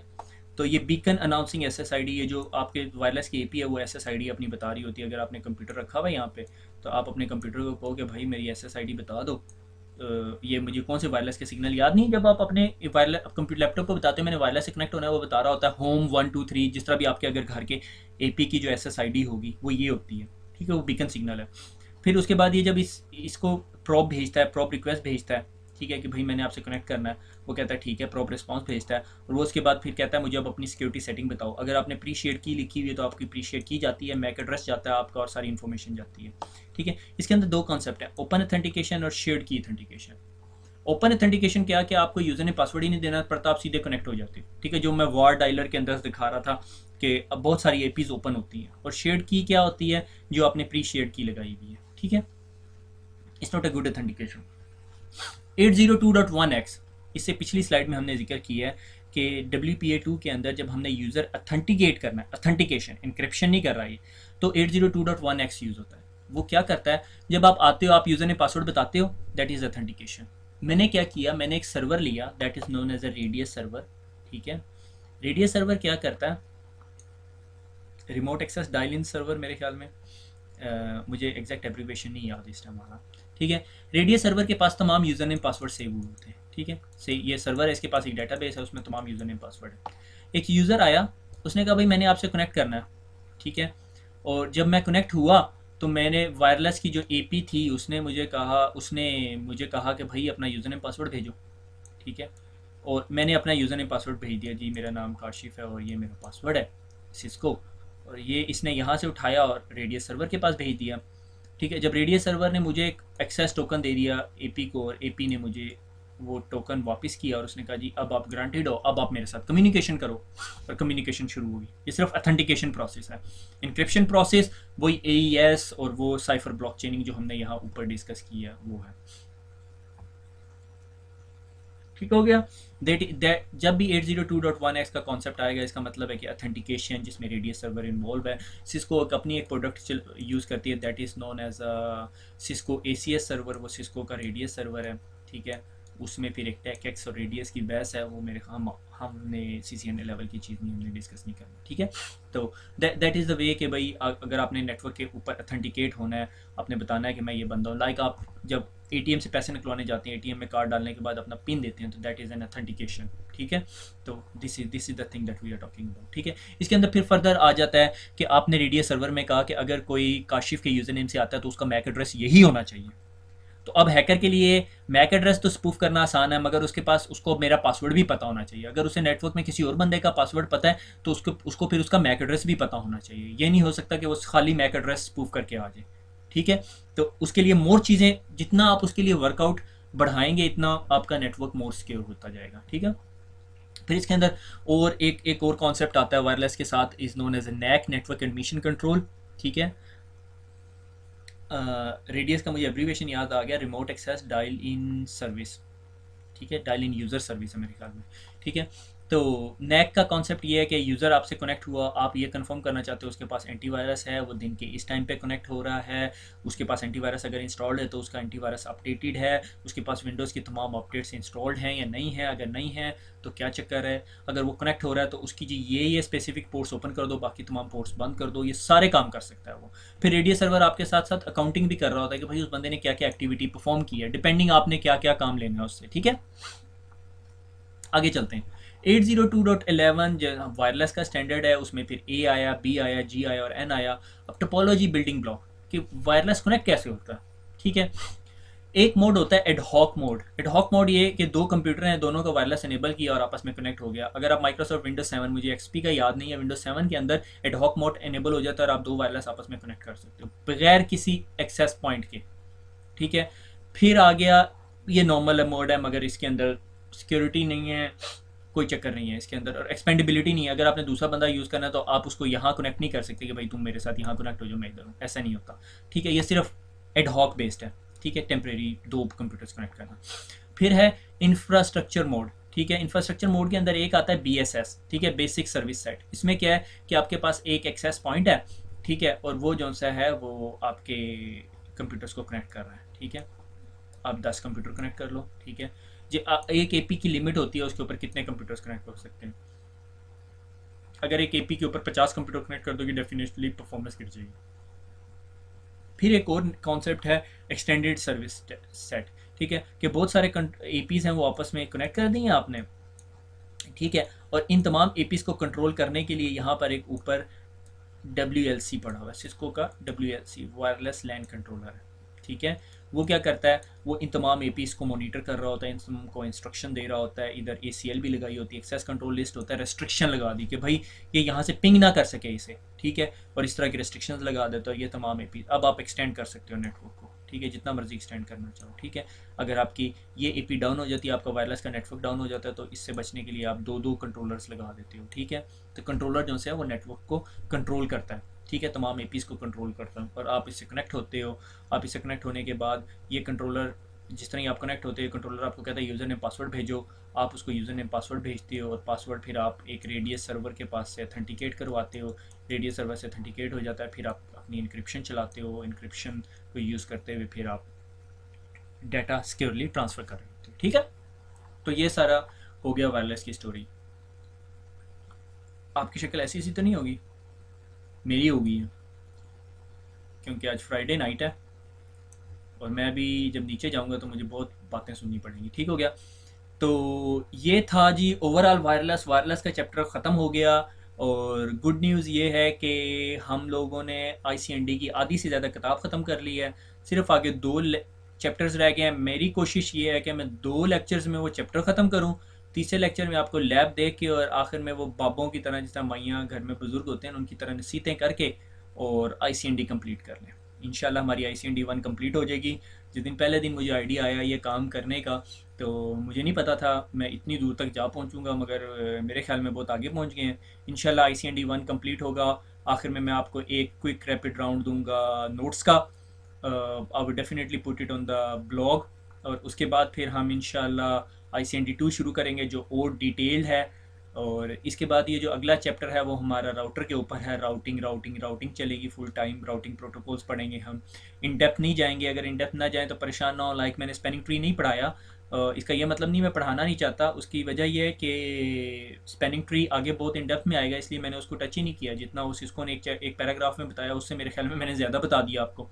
तो इंशाल्लाह, तो थैंक यू वेरी मच। दुआ में याद रखिएगा। मेरा ख्याल है घंटे से ऊपर लेक्चर हो गया, मगर मुझे आज एक लड़के कमेंट आए थे, सर वीडियो अपलोड कर दें। तो जनाब वीडियो अपलोड हो गई है, तो आप इंजॉय करें। दुआ में मुझे याद रखिएगा। हैव अ नाइस वीकेंड और नेक्स्ट लेक्चर में मुलाकात होगी। अल्लाह हाफिज़।